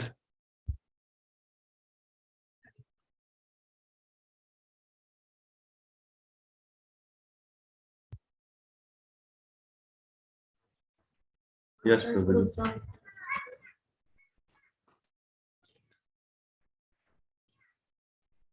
Start. Let us start. Yes. Slok number 4. ઓહો સરસ. વાહ ભાઈ વાહ. હાલો તમારું થઈ ગયું તો તમે જ શરૂઆત કરો જિગ્નેશ બાબુ. યસ, તો શ્લોક નંબર 9 ની અંદર ભગવાન કહે છે કે હે ધનંજય, આ સર્વ કર્મો મને બાંધી શકતા નથી. હું જાણે કે ઉદાસીન રહેલો હોઉં તેમાં સર્વ ભૌતિક કર્મોથી સદૈવ વિરક્ત છું. તો અહીંયા ભગવાન તમે જોવો છો તો સદૈવ એવના ધામની અંદર ગોલોક વૃંદાવન ધામમાં બિરાજે છે શ્રીમતી રાધિકાની સાથે. અને પ્રભુપાદજી ત્યાં ન્યાયાધીશનું એક્ઝામ્પલ આપે છે. હા, યસ. તો ન્યાયાધીશ પણ આ બધા કર્મોથી હંમેશા તટસ્થ હોય કે ભાઈ કોઈને અહીંયા ફાંસી આપવામાં આવી રહેલી છે, કોઈ અહીંયા જેલમાં બંધ છે, અથવા તો કોઈ અહીંયા વૈભવ ભોગવે છે પોતાની કારની અંદર. એનાથી એ જે કઈ સંપત્તિ પાછી અપાવવામાં અથવા તો અહીંયા સજાઓ આપવામાં, એમાં ન્યાયાધીશનો પોતાનો પર્સનલ કઈ રોલ નથી કે એની સાથે કોઈ પર્સનલ દુશ્મની પણ નથી. એમાં હંમેશા તટસ્થ છે. એવી જ રીતના ભગવાન છે આ ભૌતિક જગતના બધા જ કાર્યોથી તટસ્થ રહી અને એમના ધામમાં ઉદાસીનવત બિરાજતા હોય છે. હરે કૃષ્ણ. હરે કૃષ્ણ. સરસ, બહુ સરસ. એકચ્યુઅલી મેં પર્પટ જોયો તો મને પણ આ જ લાગ્યું હતું કે આ દોરવું જોઈએ. બહુ સરસ. Yes, who is ready? Kalpana Mataji. Generally teachers are very fast in all these things. એટલા માટે so much of thinking process going કે આ કરું કે આ કરું કે આ કરું, ઓવર ફ્લડેડ વિથ ઇન્ફોર્મેશન એવું થઈ ગયું. તમારો શ્લોક નંબર કયો છે? 10મો છે. ઓકે, તમારે હજી વિચારવાનું બાકી હોય તો somebody else can do. ચાલો, દીપ્તિ માતાજી રેડી લાગે છે. હા પ્રભુજી. ચાલો. જો આમાં છે ને જીવાત્મા એ એમની ઈચ્છા પ્રમાણે દેખાય છે પ્રભુજી. હા, માતાજી બ્લર ઓફ કરવું પડશે. ઓકે, હા હા હા કરી દઉં. નહીં, આમાં મેં સેટિંગમાં બ્લડ કર્યું છે ને એ બંધ કરું તો પાસે. શ્લોક નંબર કયો છે તમારો? 8. હા, સરસ છે. એમાં તો હવે આ દેખાણું પ્રભુજી? હા, દેખાય. હા, આ જીવાત્મા છે અને એની ઈચ્છા પ્રમાણે વારંવાર અલગ અલગ યોનિઓમાં જન્મ લે છે. કે આ ફિશ છે, આ રહી, પછી આ માઉસ છે, પછી આ બ્રહ્માજી છે, આ માણસ છે, આ ટ્રી છે, આ બર્ડ બને છે અને આ ભક્ત બને છે. અને આ ભગવાનની ઈચ્છા પ્રમાણે થાય છે બધું એમ. અને આપણે જે આપણા કર્મ હોય પુનર્જન્મના, એ પ્રમાણે આપણને જન્મ મળે આવી રીતના અલગ અલગ યોનિમાં. બીજો પેરેગ્રાફ છે ને એમાં આ બધું લખેલું છે. પેરેગ્રાફ તો આ મહાવિષ્ણુ ગર્ભોદક સાઈ વિષ્ણુ ની છે ને, તો આપણે આપેલું જ છે પિક્ચર, એટલે ડ્રો નથી કરતું. હરે કૃષ્ણ. હરે કૃષ્ણ. સરસ. Everything is all right. Brahmaji ને જરા સરખા કરવાના, બાકી બધું બરાબર. બાકી અંદર ને બધું પરફેક્ટ છે. ઇરેઝર નતું ને પ્રભુજી, એટલે પછી નો થઈ શક્યા. નહીં, સરસ. એકચ્યુઅલી પહેલા પેરેગ્રાફ નું તો આપેલું જ છે, એટલે બીજામાંથી કંઈક પકડવું એટલે it is really, I mean, you should have I of detailing. નહીં તો કોઈને તો એમ થાય કે હવે આમાંથી શું બનાવું. So you have taken it right. ચાલો, અલ્પા ગોર માતાજી રેડી લાગો છો? હરે કૃષ્ણ પ્રભુજી, ટ્રાય કર્યું છે. કેમેરો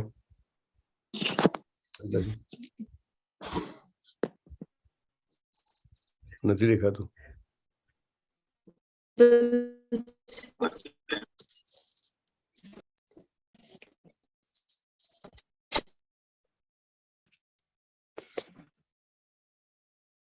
નહીં, નેટવર્ક 9.7 છે મારું જે શ્લોક નંબર છે.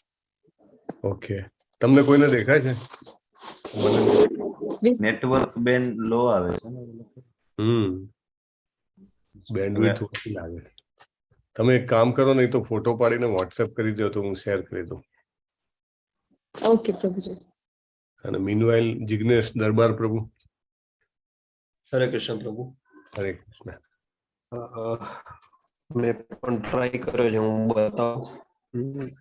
ચિત્ર દોરવું પડે કેમ? Very difficult. હા, વાહ ભાઈ વાહ. દેખાય છે ને? દેખાય છે. ઓકે, તો શ્લોક નંબર હતો 9.4. તો એમાં એવું કહે છે કે ભગવાન કહે છે કે આ સમગ્ર જગત મારા વડે અવ્યક્ત રૂપમાં વ્યાપ્ત છે. તો અવ્યક્ત રૂપમાં એટલે જયારે મિની પ્રલય થાય છે ત્યારે જે પણ બધા જીવાત્મા હોય છે એ ભગવાન ની પાસે જતા રહે અવ્યક્ત રૂપમાં. અને એવી રીતે ભગવાન કહે છે કે આખું હું મારામાં બધા અવ્યક્ત રૂપમાં વ્યાપ્ત છે એવી રીતે. અને બીજું એક એ શ્લોકમાં એવું હતું કે કોઈ પણ મનુષ્ય હોય ભૌતિક ઇન્દ્રિયો દ્વારા ભગવાનના જે પણ લીલા યશ નામ હોય એમને સમજી ના શકે. તો આ બાજુમાં જે બે મનુષ્ય જીવ બતાવ્યા છે એમાં જે રેડ માર્ક છે ઉપર એમાં ભૌતિક ઇન્દ્રિયો છે, તો એના વડે વચ્ચે પડદો છે, તો અહીંયા ભગવાન દેખાતા નથી. અને જયારે અનન્ય ભક્તિથી જયારે ભગવાનનું જયારે પૂજા કરે છે તો એને બાય હાર્ટ બાય માઇન્ડ એમનો સાક્ષાત્કાર થાય. તો બસ એવો ટ્રાય હતો. હરે કૃષ્ણ. હરે કૃષ્ણ. ધન્યવાદ. હજી આ ચોથા શ્લોકમાં એક ઉદાહરણ છે જે તમે રાજાનું હતું અને સૂર્યનું હતું. રાજાનું ઉદાહરણ બહુ સરસ છે. રાજા અને પછી એના નીચેની પેલી શું કહેવાય ડિપાર્ટમેન્ટ્સ બધા ડિપાર્ટમેન્ટ સરકારી વિભાગ. હા, it would be easier to draw. પણ તમે જે દોર્યું એ તો કલ્પનાની અતિ જ છે, એટલે તમારી ક્રિએટિવિટી બહુ વધારે છે. ભૌતિક ઇન્દ્રિય અને ભક્તિ વાળું પાછું, એટલે દેટ ઇઝ સમથિંગ. પણ આ ઇઝી હતું, રાજાને દોરો અને પછી ડિપાર્ટમેન્ટ બંધાવો. બહુ સરસ. Okay, thank you very much. It's all right. Yes, who is next? Aarti Agada Hare Mataji. Krishna પ્રભુજી. બતાવો પ્રભુજી, આમાં એવું છે, આમાં શ્લોકમાં જ એવું લખેલું છે કે જે રોમન દેવતાએ એક ચિત્ર બનાવ્યું હતું કે જેમાં મનુષ્યની પાસે પૃથ્વીનો જે ગોળો હોય તો જે નકશાવાળો ગોળો જે ઉંચકે તો એ થાકી ગયેલો હોય. એટલે મેં ટ્રાય તો કરી છે આમાં આ સાઈડ કે એમાં એક સામાન્ય મનુષ્ય છે, તેની પાસે પૃથ્વીનો ગોળો હોય છે અને થાકી જાય છે, એવી રીતનું એને ગ્રહ પકડેલો છે. એવું ચિત્ર રોમન દેવતાએ બનાવેલું છે. અને એકચ્યુઅલી જો ભગવાન હોય તો ભગવાન જે છે કૃષ્ણ ભગવાન જેમ કે, તો એમના સંબંધમાં તો આવા ચિત્રોનો વિચાર જ ના કરવો જોઈએ એવું લખેલું છે કે સર્જેલા બ્રહ્માંડને ધારણ કરી રહેલા કૃષ્ણના સંબંધમાં આવા ચિત્રોનો વિચાર કરવો ન જોઈએ, એટલે ચિત્ર જ ન બનાવવું જોઈએ. પરંતુ મેં થોડો તો પણ ટ્રાય કર્યો છે કે બધા ગ્રહોમાં અંતરિક્ષમાં બધા જ ગ્રહો જે છે અંતરિક્ષમાં તરી રહ્યા છે. તો મેં આ પ્રયત્ન કર્યો છે એમાં કે જેમાં અંતરિક્ષમાં બધા ગ્રહો તરી રહ્યા છે અને ભગવાન શ્રી કૃષ્ણ છે ખાલી પૃથ્વી નહીં પરંતુ ઘણા બધા ગ્રહો છે એ એક સાથે કંટ્રોલમાં કરી શકે છે. અને બીજું જે છે કે ભગવાન જે છે, ભગવાન અને તેમનું મન અને તે પોતે, એમાં કોઈ તફાવત નથી, કોઈ ભેદ નથી. એટલે મેં ખાલી કૃષ્ણ ભગવાનનું આ થોડુંક ચિત્ર નાનું જે છે બનાવી જોયું છે. અને એમાં એક છે સંસ્કૃતનું કે યુજ્ય તેનેન દુર્ઘટેશુ કાર્યેશુ, એટલે કે પરમેશ્વર છે પોતાની શક્તિ પ્રદર્શિત કરીને અચિંત્ય આશ્ચર્યકારક લીલા કરી રહ્યા છે. એટલે આ રીતે ભગવાન કૃષ્ણ છે એ લીલા કરી રહ્યા છે કે જે બધા ગ્રહો પોતાની જગ્યા પર વ્યવસ્થિત રીતે સ્થિત હોય છે કે જેમાં એમને કોઈ કષ્ટ પડતું નથી ભગવાનને. જ્યારે સામાન્ય માણસનું તો ખાલી ચિત્ર પણ એવી રીતે ન બનાવી શકાય. અને ભગવાન છે એમની ઈચ્છા માત્રથી જ આખી પ્રત્યેક જે કહેવાય ને સૃષ્ટિનું સર્જન, પાલન અને સંહાર થઈ શકે છે. હરે કૃષ્ણ પ્રભુજી. હરે કૃષ્ણ. ધન્યવાદ. હરિ બોલ. સરસ, વેરી નાઇસ. એમાં એટલાસનું ચિત્ર તો ઘણી બધી જગ્યાએ હોય છે, આમ થાકી ગયેલા આમ હોય ને પેલા વજન ઉપાડીને એવું. સો yes, okay, thank you. Yes, Kirtan Parekh Prabhu has come back. I think something special is there, huh, Kirtan Parekh Prabhu? શું છે? પ્રભુજી સ્પેશિયલ તો કઈ નથી, કારણ કે આ શ્લોકમાં જે ફર્સ્ટ ઓફ ઓલ જે ડ્રોઈંગ છે મારો સૌથી વીકેસ્ટ પોઈન્ટ છે. મને ડ્રો કરવાનું જરાય ન ગમે, બહુ આળસુ છું. અને that is also one of the reason કે મેં સાયન્સ છોડ્યું હતું. એટલે સાયન્સ લીધું અને પછી મેં તો આટલું બધું ડ્રો કરવું હોય તો છોડી દો, સાયન્સ જ છોડી દો, નથી કરવું.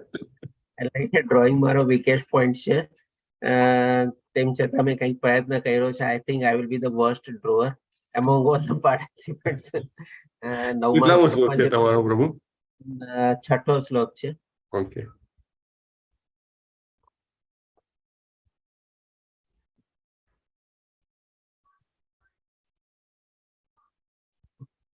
ઉદાહરણ બી તમને બહુ સોલિડ ઉદાહરણ, એટલું બધું દોરવા જેવું ઉદાહરણ થોડુંક મુશ્કેલ છે. છઠ્ઠા શ્લોકમાં કીધેલું કે જેવી રીતે સર્વત્ર વહેનારો પ્રબળ વાયુ હંમેશા સ્થિત રહે છે. તમારું બેકગ્રાઉન્ડ રિમૂવ કરો ને તો જરા બરાબર દેખાશે. ઓકે.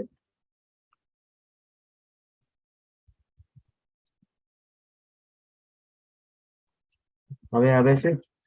ઇઝ ઇટ ક્લિયર નાઉ? હજી બ્લર બી કાઢવું પડશે. બ્લર બી કાઢવું.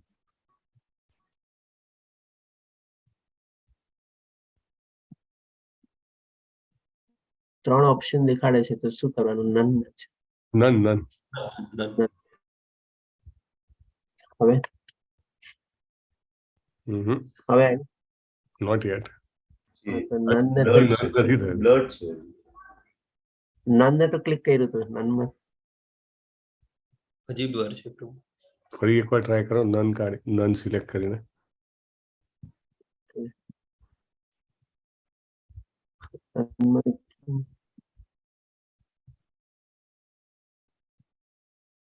હા,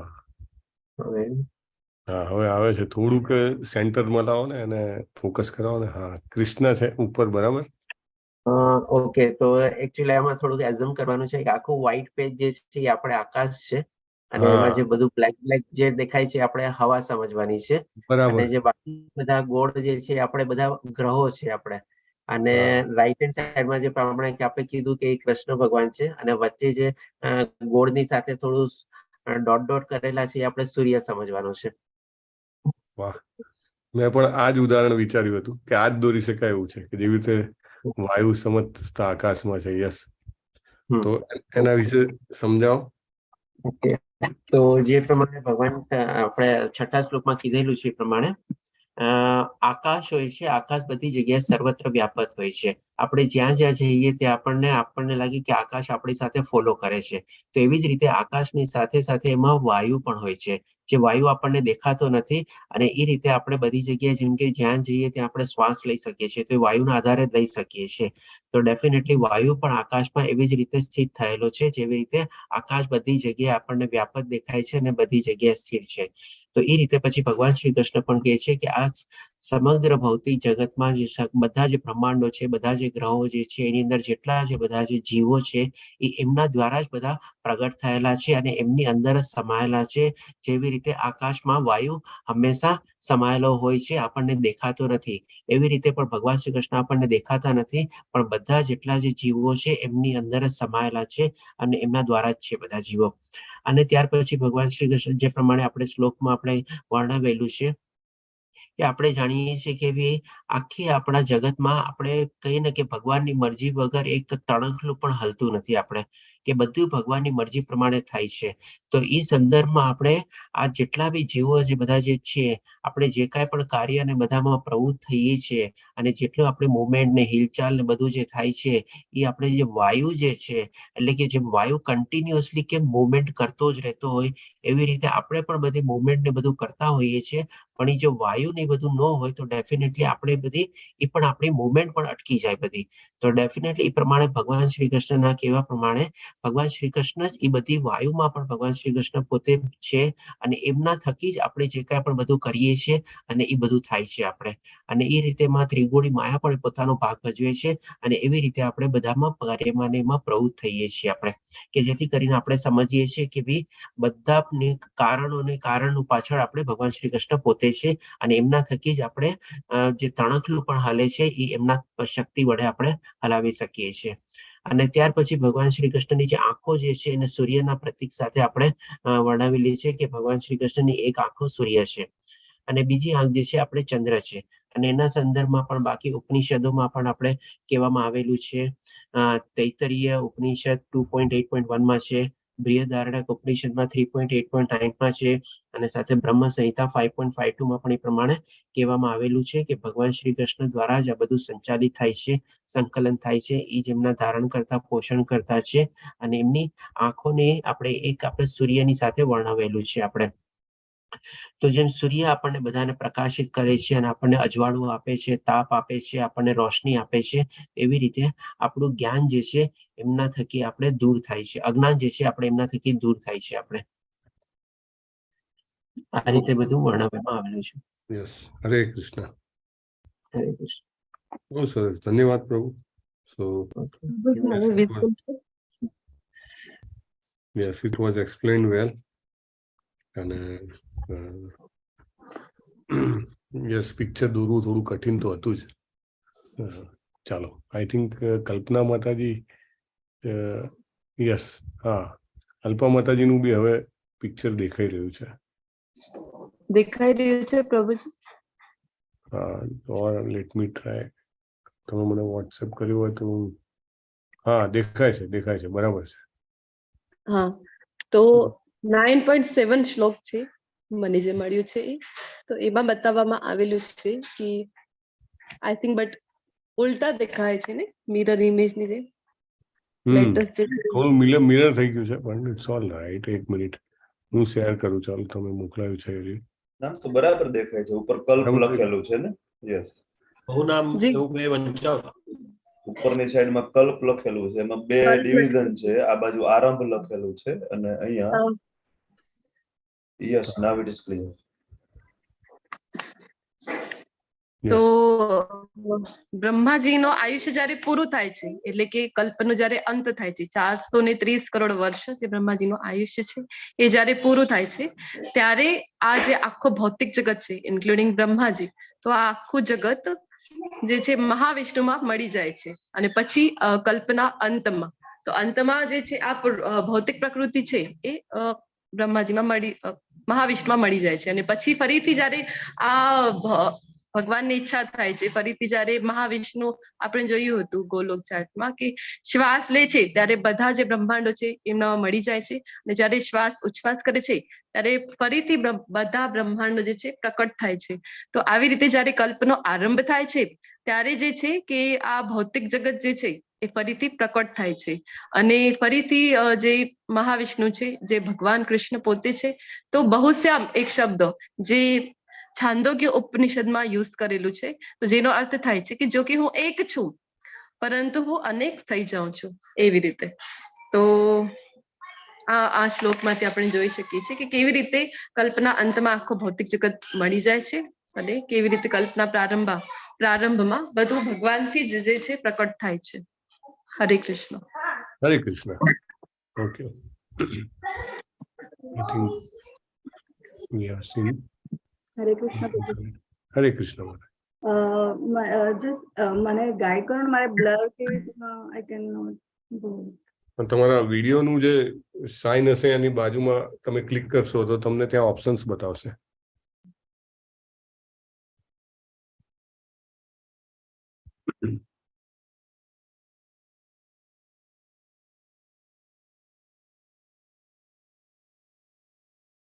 હરે કૃષ્ણ.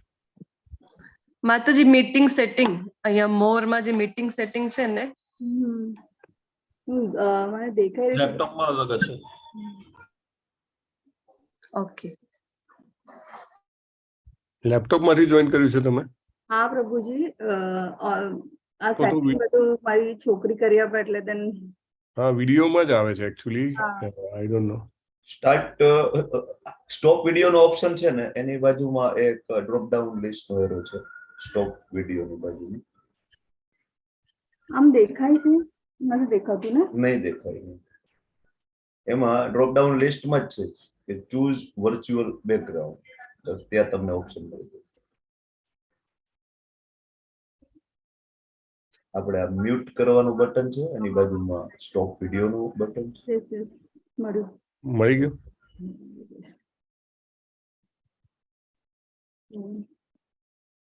દેખાય છે પ્રભુજી ક્લિયરલી? એક મિનિટ, તમને સરસ દેખાય છે, હું પિન કરી દઉં. હા, યસ. ઓહ, તમે તો બહુ જ કંઈક ભૌતિક અહીંયા જે ભગવાન કીધું છે, કૃષ્ણ ઇઝ અ બીજ કરતા, અને ચર અને અચર,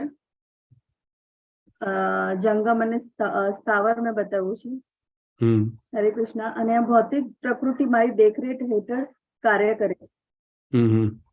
આપણને સારાંશ આપણી આ શ્લોકનો એ છે કે પૂર્ણ પુરુષોત્તમ પરમેશ્વરની દેખરેખ વગર ભૌતિક પ્રકૃતિ કશી કરી શકતી નથી.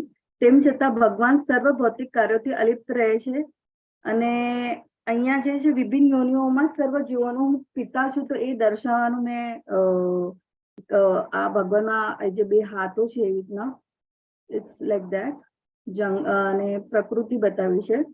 અને પછી છે પૂર્વ કર્મ તથા વાસનાઓ અનુસાર વિભિન્ન શરીરો ગ્રહણ કરે છે, એટલે ભગવાન પ્રત્યક્ષ રીતે આ જગત પ્રતિ આસક્ત તથા નથી. અને આપણે આપણા કર્મો, આપણી જે છેલ્લી ઈચ્છાઓ છે એ પ્રમાણે આપણે જે ઈચ્છાઓ અપૂર્ણ રહી જાય છે.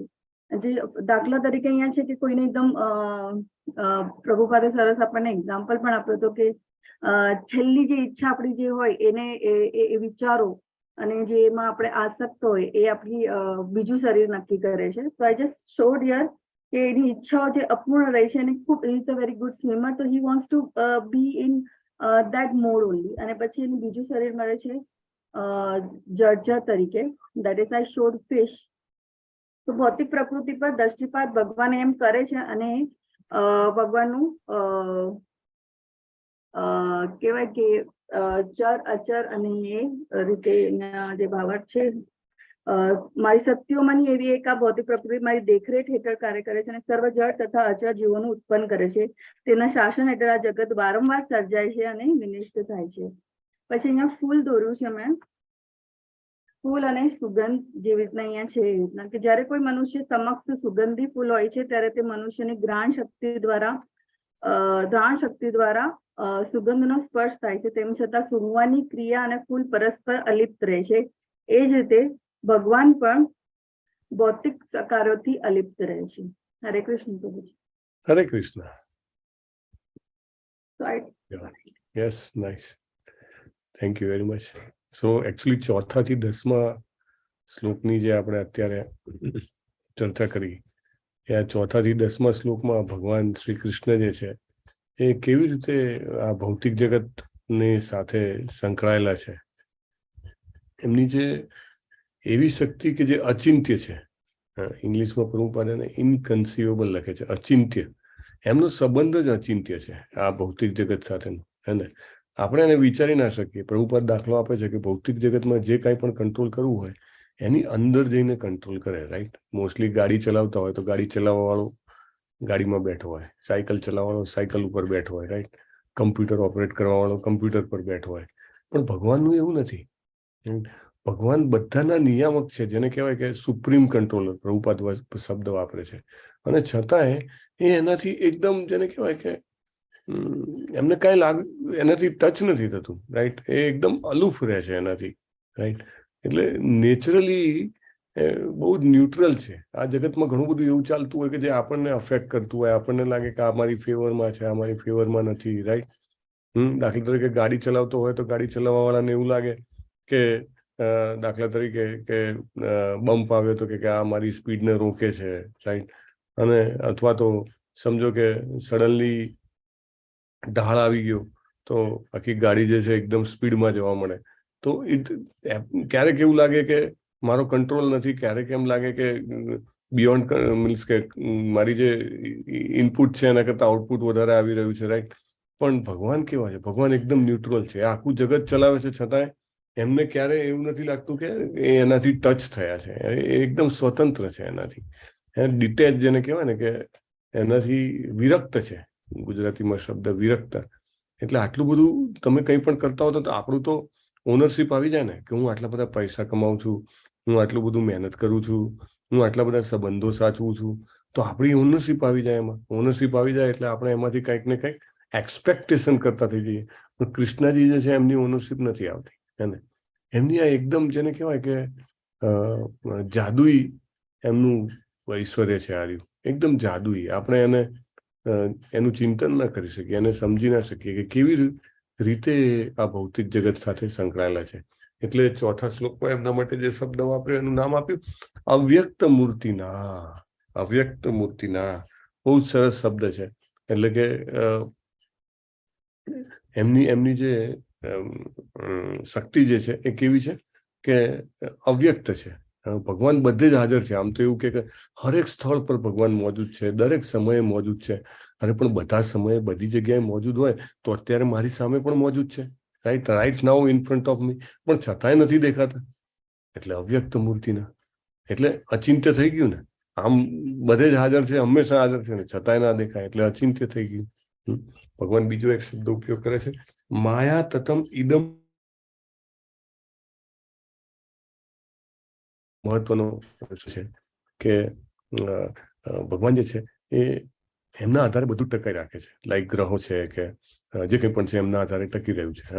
7મા અધ્યાયમાં પણ આપણે શું ચર્ચા કરી હતી? પરા અને અપરાશક્તિની, રાઈટ. તો એમની આ બધી શક્તિઓથી બધું જ ટકી રહ્યું છે. એક છે એમની યોગ માયા, એક છે એમની મહામાયા, રાઈટ. આપણે બધા જે છે તટસ્થ શક્તિ ગણી શકાય, અથવા તો મીન્સ કે we can be either covered by Yoga Maya or Mahamaya, right. તો આપણે પરાશક્તિ છીએ પણ આપણે બંનેમાંથી કોઈથી પણ કવર થઈ શકીએ છીએ. પણ એ કેના જેવું છે કે સૂર્યનો પ્રકાશ પ્રભુપાદ જે આપે છે એમાં ઉદાહરણ કે સૂર્યનો પ્રકાશ ચારે બાજુ ફેલાયેલો છે, એ કોઈના ઉપર ભેદભાવ રાખતો નથી. એ રીતે ભગવાન જે છે એ મયા તતમ ઇદમ સર્વમ, એટલે કે ચારે બાજુ જે છે એ એમના આધારે જ બધું ટકેલું છે, અને છતાંય આપણને એમનું રિયલાઇઝેશન થતું નથી. અને કોઈ લોકો એવું વિચારે છે એના કારણે કે ભગવાન દેખાતા નથી, એના કારણે ભગવાન અવ્યક્ત છે, ભગવાનને સ્વરૂપ નથી, ભગવાનને ઇન્દ્રિયો નથી, આવું બધું બધા વિચારતા હોય છે. એટલે ભગવાન કહે છે કે હું બધે જ ફેલાયેલો છું ભાઈ. અને હું બધે ફેલાયેલો હોવા છતાં પણ હું એમનામાં નથી, ભગવાન એ રીતે એને કહે છે. અને ઉદાહરણ પણ જે રીતે આપ્યું છે કે રાજા છે, આમ જોવા જાવ તો રાજાની સત્તા ચોફેર છે, રાઈટ. પણ એવું ના કહી શકાય કે રાજા પોતે પર્સનલી હાજર છે. રાજા જે લખીને કાયદો આપે એ પ્રમાણે ચાલે, બરાબર ને. દાખલા કે ચીફ મિનિસ્ટર કે પ્રાઇમ મિનિસ્ટરને જે કરાવવું એ થઈ શકે, પણ તમે મ્યુનિસિપલ કોર્પોરેશનની ઓફિસમાં જઈને કહો કે ભાઈ અહીંયા આગળ ચીફ મિનિસ્ટર હાજર થાય, પ્રાઇમ મિનિસ્ટર હાજર થાય, તો એ હાજર ન થાય, રાઈટ.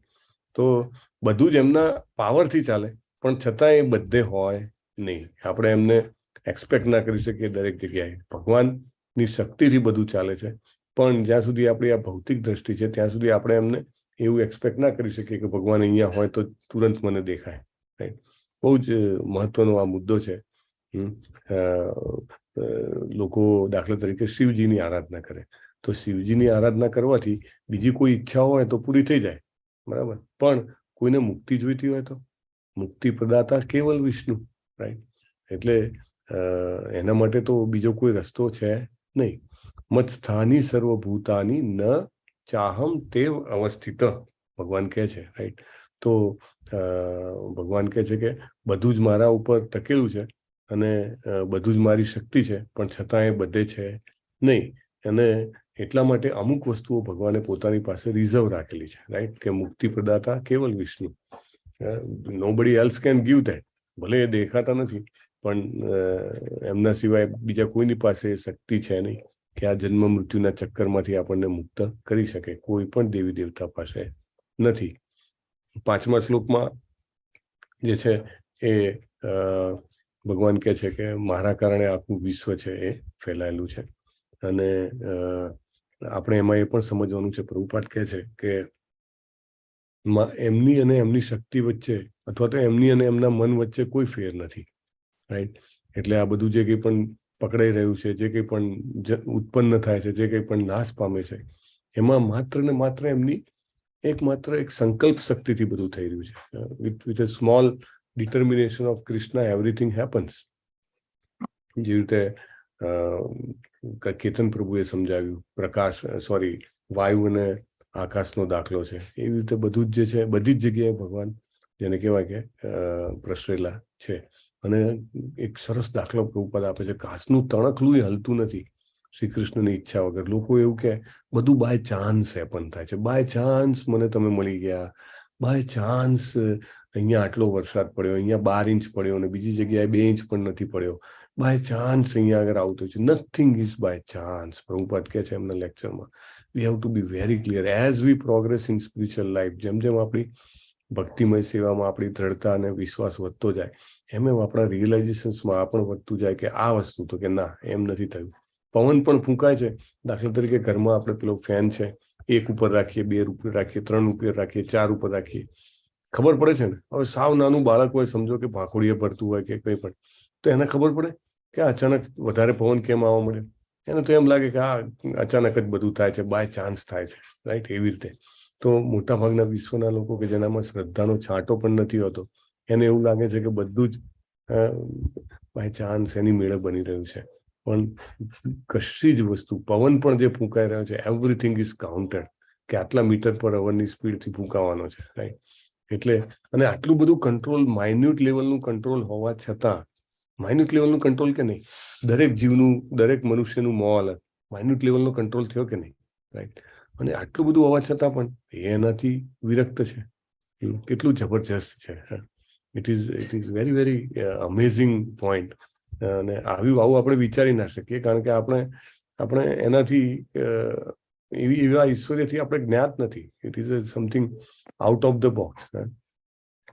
અને ભગવાનના જે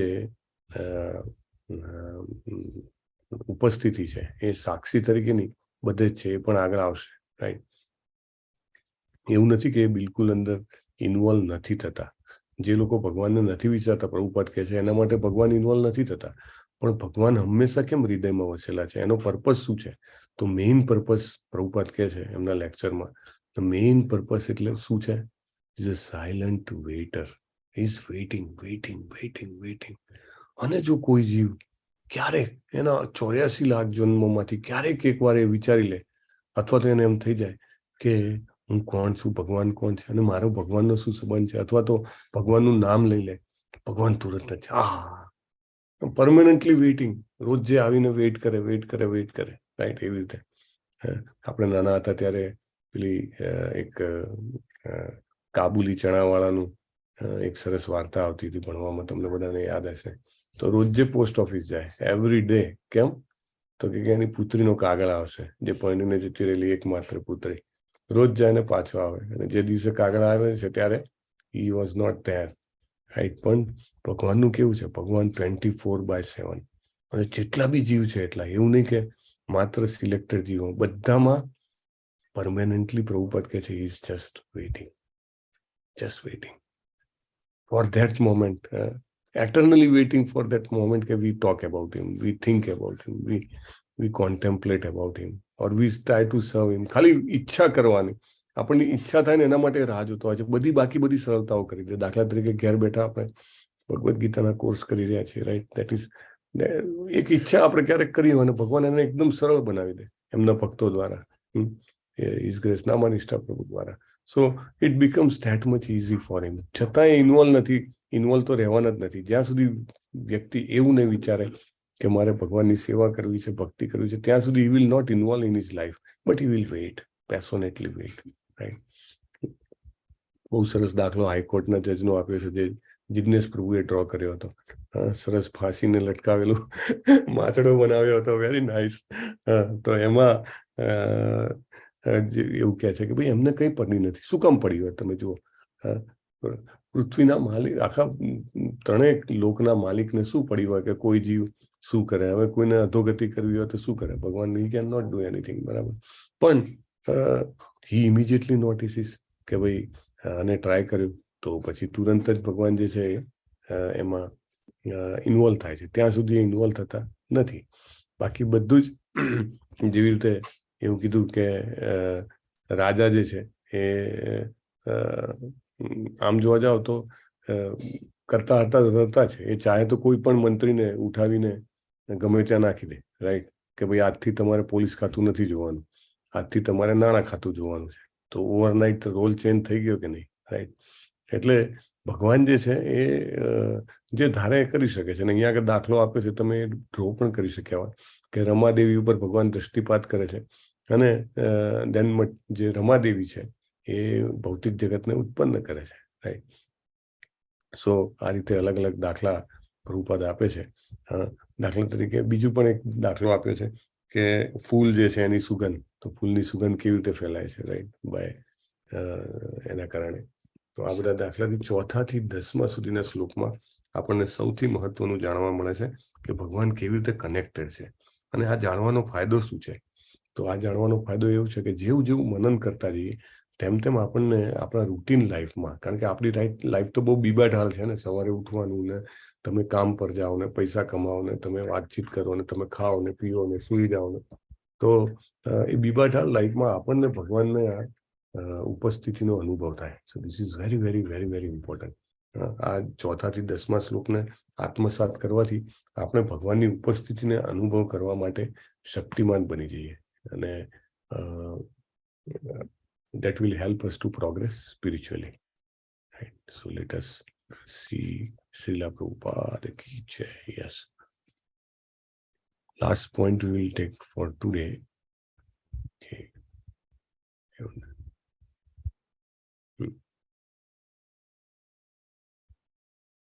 વાવ, અંધારી રાત આવી ગઈ હે, અમાવસ્યાની રાત. 4થા શ્લોક, 5મા શ્લોક જે આપણે ચર્ચા કરી, those all things are here. યોગમ ઐશ્વર્યમ અવજાનંતિ મામ મૂઢા. હવે આટલું બધું વાંચ્યા સાંભળ્યા એટલે આપણને રિયલાઇઝ થયું કે કૃષ્ણ કનેક્ટેડ છે. પણ ઘણા બધા લોકો છે એવું વાંચવા, સાંભળવા, જાણવા માંગતા નથી, અથવા તો એમને એવો મોકો જ નથી મળ્યો બીકોઝ ઓફ એમની સુકૃતિ નથી થઈ. તો એમના માટે ભગવાન શું કહે છે? અવજાનંતિ માં મૂઢા માનું સીતં આશ્રિતામ પરમ ભાવમ અજાનંતો મમ ભૂત મહેશ્વરમ. આવા લોકો કેવું કરે છે કે એવા મૂર્ખ લોકો છે એ ભગવાનનો ઉપહાસ કરે છે અથવા એમને અગણ્ય ગણી રાખે છે.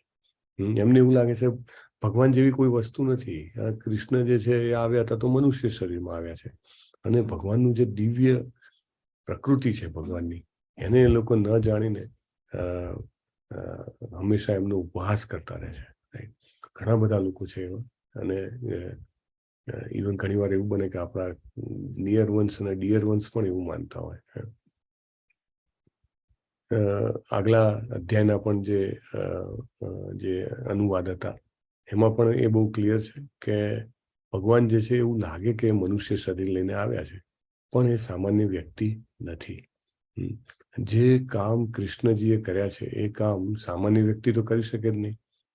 પ્રભુ ઘણી વાર દાખલો આપે કે આપણે પાણીનો એક ગ્લાસ લઈને આમ 5 મિનિટ પણ આપણે આમ હાથ પકડી રાખીએ તો એને ક્રીપ ફિનોમેના કહેવાય, રાઈટ? ક્રીપ એટલે sustaining load at same place, scientific or technical definition. આપણને એમાં પણ તકલીફ પડે છે.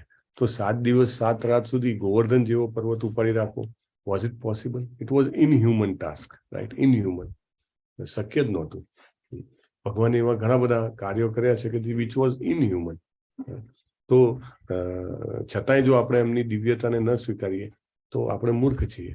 એમનું શરીર જે છે માનું સિંહ, કારણ કે એ મનુષ્ય જેવું કામ કરે છે. એટલે આજે આપણે આઈ થિંક કુંતી મહારાણીની પ્રાર્થનામાં પણ ચર્ચા થઈ હતી, એ છલ કરે છે. સૌથી મોટા છલ કરવા વાળા એ છે. જેને નથી જોવા, જેને નથી સમજવા, જેને નથી સ્વીકારવા, એના માટે ભગવાન ચોક્કસ એવું છલ કરે કે ન જોઈ શકે, ન સમજી શકે, ન સ્વીકારી શકે. સામાન્ય અને કેવું કામ કરે છે, જેવી રીતે આપણે વાત થઈ હતી, ગોપ બાળો જોડે એવી રીતે રમે છે. બ્રહ્માજી પોતે તકલીફમાં પડી જાય છે કે આવું તો કંઈ હોય, 2 હાથે ભગવાન હોય તો એમને ખબર ના પડે જમણા હાથે જ ખાવું જોઈએ, 2 હાથે ખાય છે. ભાઈબંધો એમને એમની ટીખળ કરે છે ખાવા માટે, કેમ વાનગી ખાવા માટે આંખો બંધ કરો, મોં ખોલો, તો કે એમાં ફૂલ મૂકી દે, તો કે બધા એની ટીખળ કરે. આવા થોડા હોય. અર્જુનના મિત્ર થોડા હોય, મિત્ર બનીને સારથી બની જવાનું. તો મને મોટામાં મોટા પોલિટિશિયન લોકોને લાગે કે આટલું બધું ઊંચું નીચું ખોટું ખરાબ કરે છે. તો સામાન્ય માણસ જેવું જ લાગે, કારણ કે ભગવાન એવી રીતે વર્તન કરીને છલ કરે છે. એમને ખબર નથી કે ભગવાન જે છે એ એમનું શરીર ભૌતિક નથી, અને એ જ દિવ્ય શરીરમાં રહીને એ અનંત બ્રહ્માંડને નિયામત કરી શકે છે. અને એકદમ માઇન્યુટલી, એવું નહીં કે કોઈ બહુ મોટા ઉપરના લેવલ હોય તો કે હું મોટા મોટા ડિસિઝન લઈ શકું, પણ પછી જે ઝીણવટભરી બાબતો હોય એનું કામ મારું નહીં, એના માટે બીજા સ્પેશિયાલિસ્ટને લાવો, રાઈટ? ઘણી વાર તમે જોયું છે, ઘણી બધી જગ્યાએ એવું હોય કે એક સબ્જેક્ટમાં ભણાવવાવાળા હોય, બીજો સબ્જેક્ટ ના ભણાવી શકે. પણ જ્યારે ભગવાન કેવા છે, એકદમ ઝીણામાં ઝીણી વસ્તુ અને મોટામાં મોટી વસ્તુ, દરેક વસ્તુને કંટ્રોલ કરી જાણે છે, અને છતાં એ બધાથી વિરક્ત છે. યોગમ ઐશ્વરમ, એના વિશે વાત કરેલી છે. એમનું યોગ અને ઐશ્વર્ય અચિંત્ય છે, અને એ બધું જ જે છે નિયામન કરી શકે છે, અને એક સાથે કરી શકે છે, અને છતાં એ એનાથી અલગા રહી શકે છે. સો આજે જ્ઞાન છે અને સૌથી ગુહ્ય જ્ઞાન કીધેલું છે. અને રાજવિદ્યા જે છે એ શબ્દનું આપણે ફિલોસોફિકલ મતલબ જાણ્યો. રાજવિદ્યા એટલે કે એવી વિદ્યા કે જે આપણને આ ચક્રમાંથી ઉગારે. પછી શ્રી કૃષ્ણજીનો સંબંધ કેવી રીતે આ ભૌતિક જગત સાથે છે એ આપણે જોયો. અને જે લોકો એમને ભૂલી જવા માંગે છે અથવા તો એમને નગણવા માંગે છે, તો એમના માટે ભગવાન જે છે એ રીતનું બિહેવિયર કરે છે, રાઈટ? અને બહુ લોકો એમને એવું લાગે છે કે આ મનુષ્ય શરીરમાં આવ્યા છે. તો પ્રભુપાદ કહે છે, યસ જિગ્નેશ પ્રભુ વાંચશો? Hare Krishna. Hare Krishna. To accept God as man and to accept man as God is rascaldom. We can understand who is an intelligent man and who is a rascal by this criterion. Krishna is canvassing, surrender unto me. But the Mudha, they will not accept it. Avajananti ma Mudha.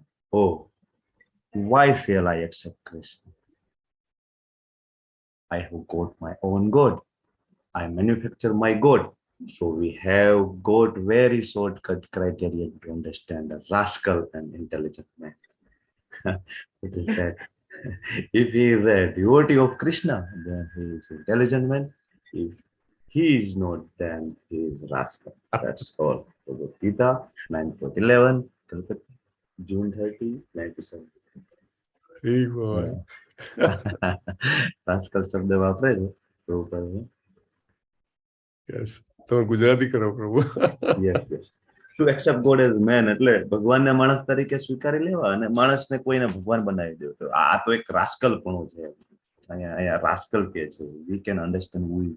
આપણે સમજી શકીએ કે ભાઈ કોણ બુદ્ધિશાળી માણસ છે અને કોણ રાસ્કલ છે. આ એની જે ક્રાઇટેરિયા ઉપરથી ભગવાન છે અહીંયા એનું કેનવાસિંગ કરે છે, સમજાવે છે કે જે કોઈ મને સરેન્ડર કરે છે, બરાબર, પણ જે મૂળ માણસો છે એ ક્યારેય આ સમજતા નથી કે આપણે ભગવાનને શરણાગતિ કરવી જોઈએ. અવજાનતી મામુડા એટલે મૂર્ખ માણસો છે એ મારો ઉપહાસ કરે છે અને એ એવું વિચારે છે કે હું શું કામ સ્વીકારું કૃષ્ણને. તો હું મારા પોતાના ભગવાન બનાવીશ, હું મેન્યુફેક્ચર કરીશ મારા પોતાના ભગવાન, બરાબર. તો આવા જે બધા ક્રાઇટેરિયા છે એ તો એનાથી આપણે સમજી શકીએ કે કોણ રાસ્કલ છે અને કોણ ઇન્ટેલિજન્ટ છે. તો બહુ ઇઝી છે. જે ભગવાન શ્રી કૃષ્ણના ભક્તો છે એ ઇન્ટેલિજન્ટ છે અને જે નથી એ રાસ્કલ છે. That's all. Super super. પ્રભુપાદના ખરેખર શબ્દોમાં this is something attracts all youth. શું કામ આટલા બધા યુથ જે છે કૃષ્ણ કોન્શિયસમાં આવે છે, Bhagavad Gita as it is વાંચે છે? બીકોઝ હી મેક્સ, જેવી રીતે પેલા પરમહંસાના હોય ને, દૂધનું દૂધ ને પાણીનું પાણી કરી દે. દૂધ મૂકો તો દૂધ પી લે ને પાણી છોડી દે. એકદમ clearly straight forward direction. In fact જયારે મેં પણ પ્રથમ વખત ભગવદ્ ગીતા વાંચી, આમ આખો દિવસ ફરતા હોય તો આપણને એવું લાગે કે કંઈક આપણી સાથે કંઈક બની ગયું છે, ઘટી ગયું છે. રાસ્કલ પ્રભુપાદ. અને એવું નહીં કે પ્રભુપાદ અહીંયા આગળ બોલી રહ્યા છે. પ્રભુપાદ હજારો લોકોની વચ્ચે, મોટા મોટા નેતાઓ, મોટા મોટા રિપોર્ટર્સ, એની વચ્ચે કહેતા. અને બહુ સિમ્પલ ડેફિનેશન, બહુ જ simple. You believe in Krishna, Krishna is the God, then you are intelligent. You don't believe in Krishna, you are rascal. Come what may, ગમે તેવો મોટા દેશનો મોટો પ્રેસિડેન્ટ હોય કે મોટો લાગવગ વાળો વ્યક્તિ હોય, મોટો અભિનેતા હોય, મોટો કલાકાર હોય, મોટો બિઝનેસમેન હોય, લાઈક ધેટ. અમરીશ પ્રભુ જે છે આપણા ફોર્ડ કંપનીના માલિક, રાઈટ, એ વોઝ વેરી ક્લિયર. પ્રભુપાદના ક્વેશ્ચન્સ અને એમની જે શૈલી હતી ને, શૈલી એટલી જબરજસ્ત હતી. એ જયારે પહેલી વાર મળવા જાય છે તો કેવું આંખમાં આંખ મૂકીને નાખીને, તારા દાદા ક્યાં છે? પેલા એલ્ફ્રેડ ફોર્ડ, જેમને ફોર્ડ કંપનીની સ્થાપના કરી, રાઈટ.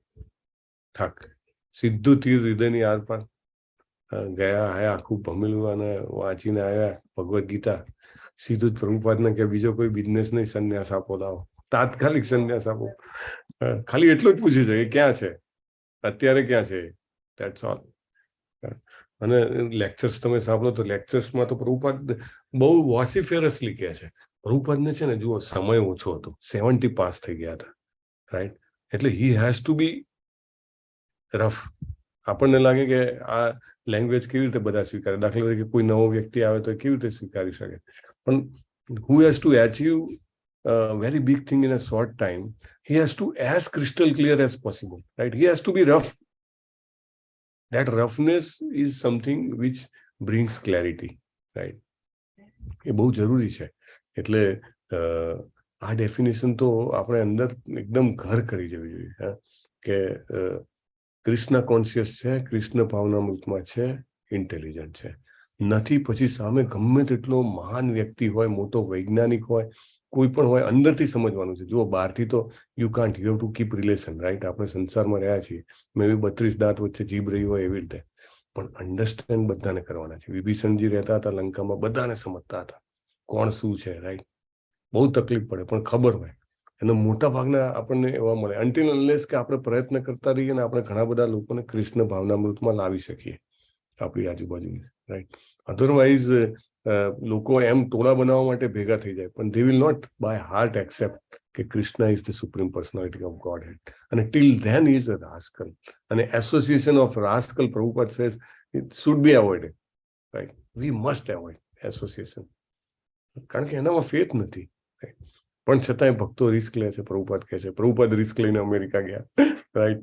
આપણે બધા કોર્સિસ ચાલે છે, એમાં મોટા ભાગના જે છે એકદમ જેને કહેવાય કે નવા, કે જેમને કશું વાંચ્યું ના હોય, વાંચવાની તો હેબિટ જ જતી રહી છે, right. In our society, our culture, that habit has gone.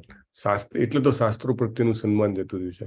તો they will not come to know. Bhagavad Gita આપણને યાદ છે કે મે બી આપણા જે આગળની પેઢી છે, આપણા પેરેન્ટ્સ કે લોકો કેટલું બધું ભગવદ્ ગીતા માટે એમનું સમય ફાળવતા, કેટલું વાંચતા હોય. But now that tradition is of late gone, right. અને એટલે નેક્સ્ટ જનરેશનને તો એમ મળે જ નહીં, મળે નહીં તો ખબર પડે નહીં, right. So this is very important. Rascal અને ઇન્ટેલિજન્ટ વચ્ચેનો ભેદ, અને we must engrave in our mind.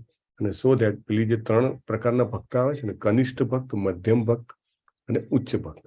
તો પ્રભુપાદ કહે છે કે જે મધ્યમ ભક્ત છે એ ઇવેલ્યુટ કરી શકે છે. કનિષ્ઠ ભક્તને તો ખબર જ નથી પડતી કે કોણ ભક્ત છે, કોણ સાચો ભક્ત છે, અથવા તો કોણ કયા કેટેગરીનો ભક્ત છે, અથવા કોણ અભક્ત છે. He can not differentiate, right. જેવી રીતે રૂપ ગોસ્વામી મહારાજ ઉપદેશામૃતમાં સમજાવે છે, એવી રીતે he can not understand. But જે મધ્યમ ભક્ત છે એ ડિફરન્શિએટ કરી શકે છે, અને ડિફરન્શિએટ કરીને એ ત્રણેય સાથે અલગ અલગ, કનિષ્ઠ, મધ્યમ, ઉત્તમ સાથે અલગ અલગ સંબંધ રાખી શકે છે. કનિષ્ઠ પ્રત્યે દયા, મધ્યમ પ્રત્યે સુહૃદ ભાવ, અને ઉચ્ચ ભક્ત પ્રત્યે જેને કહેવાય કે અત્યંત સન્માનની લાગણી. ઉચ્ચ ભક્ત હોય છે એ પણ બધાને એ તો એવું જ માને છે કે હું સૌથી જેને કહેવાય ને કે નીચ છું, અથવા તો મારાથી પતિત કોઈ નથી. ઉત્તમ ભક્ત હોય એની એ માનસિકતા હોય છે. એટલે he can not. But Prabhupada, why we are studying this in Bhakti Shastri? Okay, we have to travel from Kanishta to Madhyam, right? And for traveling that, this statement is very important for us. This statement which makes us clarity. Intelligent કોને ગણવા? ભલે બહુ જ પૈસાવાળો હોય, અથવા તો બહુ જ જેને કહેવાય પાવરફુલ વ્યક્તિ હોય, if he is not a Krishna conscious, right? We have to understand. કારણ કે પ્રભુપાદા એટલા માટે કહી ગયા કે ભવિષ્યમાં આવનારા એમના ભક્તો મિસગાઈડ ના થાય. એકચ્યુઅલી તમે જુઓ છો એટલું બધું આધ્યાત્મિક હાટડીઓ નીકળી છે ચારે બાજુ, તો કાંઈ પણ વેચે. અરે આ બાબાને ભજો તો આ કામ થઈ જશે, અરે હવે તો આની સિઝન આવી, હવે આમનું કામ કરો, રાઈટ. અને લોકો જે છે ખરેખર દોરવાઈ જાય છે, કારણ કે મોટો માસ હોય એની પાછળ, બહુ જ પૈસા લાગેલા હોય એની પાછળ. People can definitely get misguided. એટલે પ્રભુપાદા ક્લેરિટી આપીને ગયા છે. Be clear. If he is not feeling Krishna is supreme God, out. Right, very, very important point. So with that, we complete this session. We have to go forward. આ અધ્યાય આગળ પણ ચાલશે, and we will conclude today because not to continue beyond this. વાંછા કલ્પતરુભ્યશ્ચ કૃપા સિંધુભ્ય એવ ચ પતિતાનાં પાવનેભ્યો વૈષ્ણવેભ્યો નમો નમઃ. અનંત કોટિ વૈષ્ણવ વૃંદ કી જય. શ્રીલા પ્રભુપાદ કી જય. ભગવદ ગીતા કી જય. સદગુરુદેવ કી જય. હરે કૃષ્ણ કૃષ્ણ કૃષ્ણ હરે હરે, હરે રામ રામ રામ હરે હરે. હરે કૃષ્ણ. હરે કૃષ્ણ. હરે કૃષ્ણ. હરે કૃષ્ણ.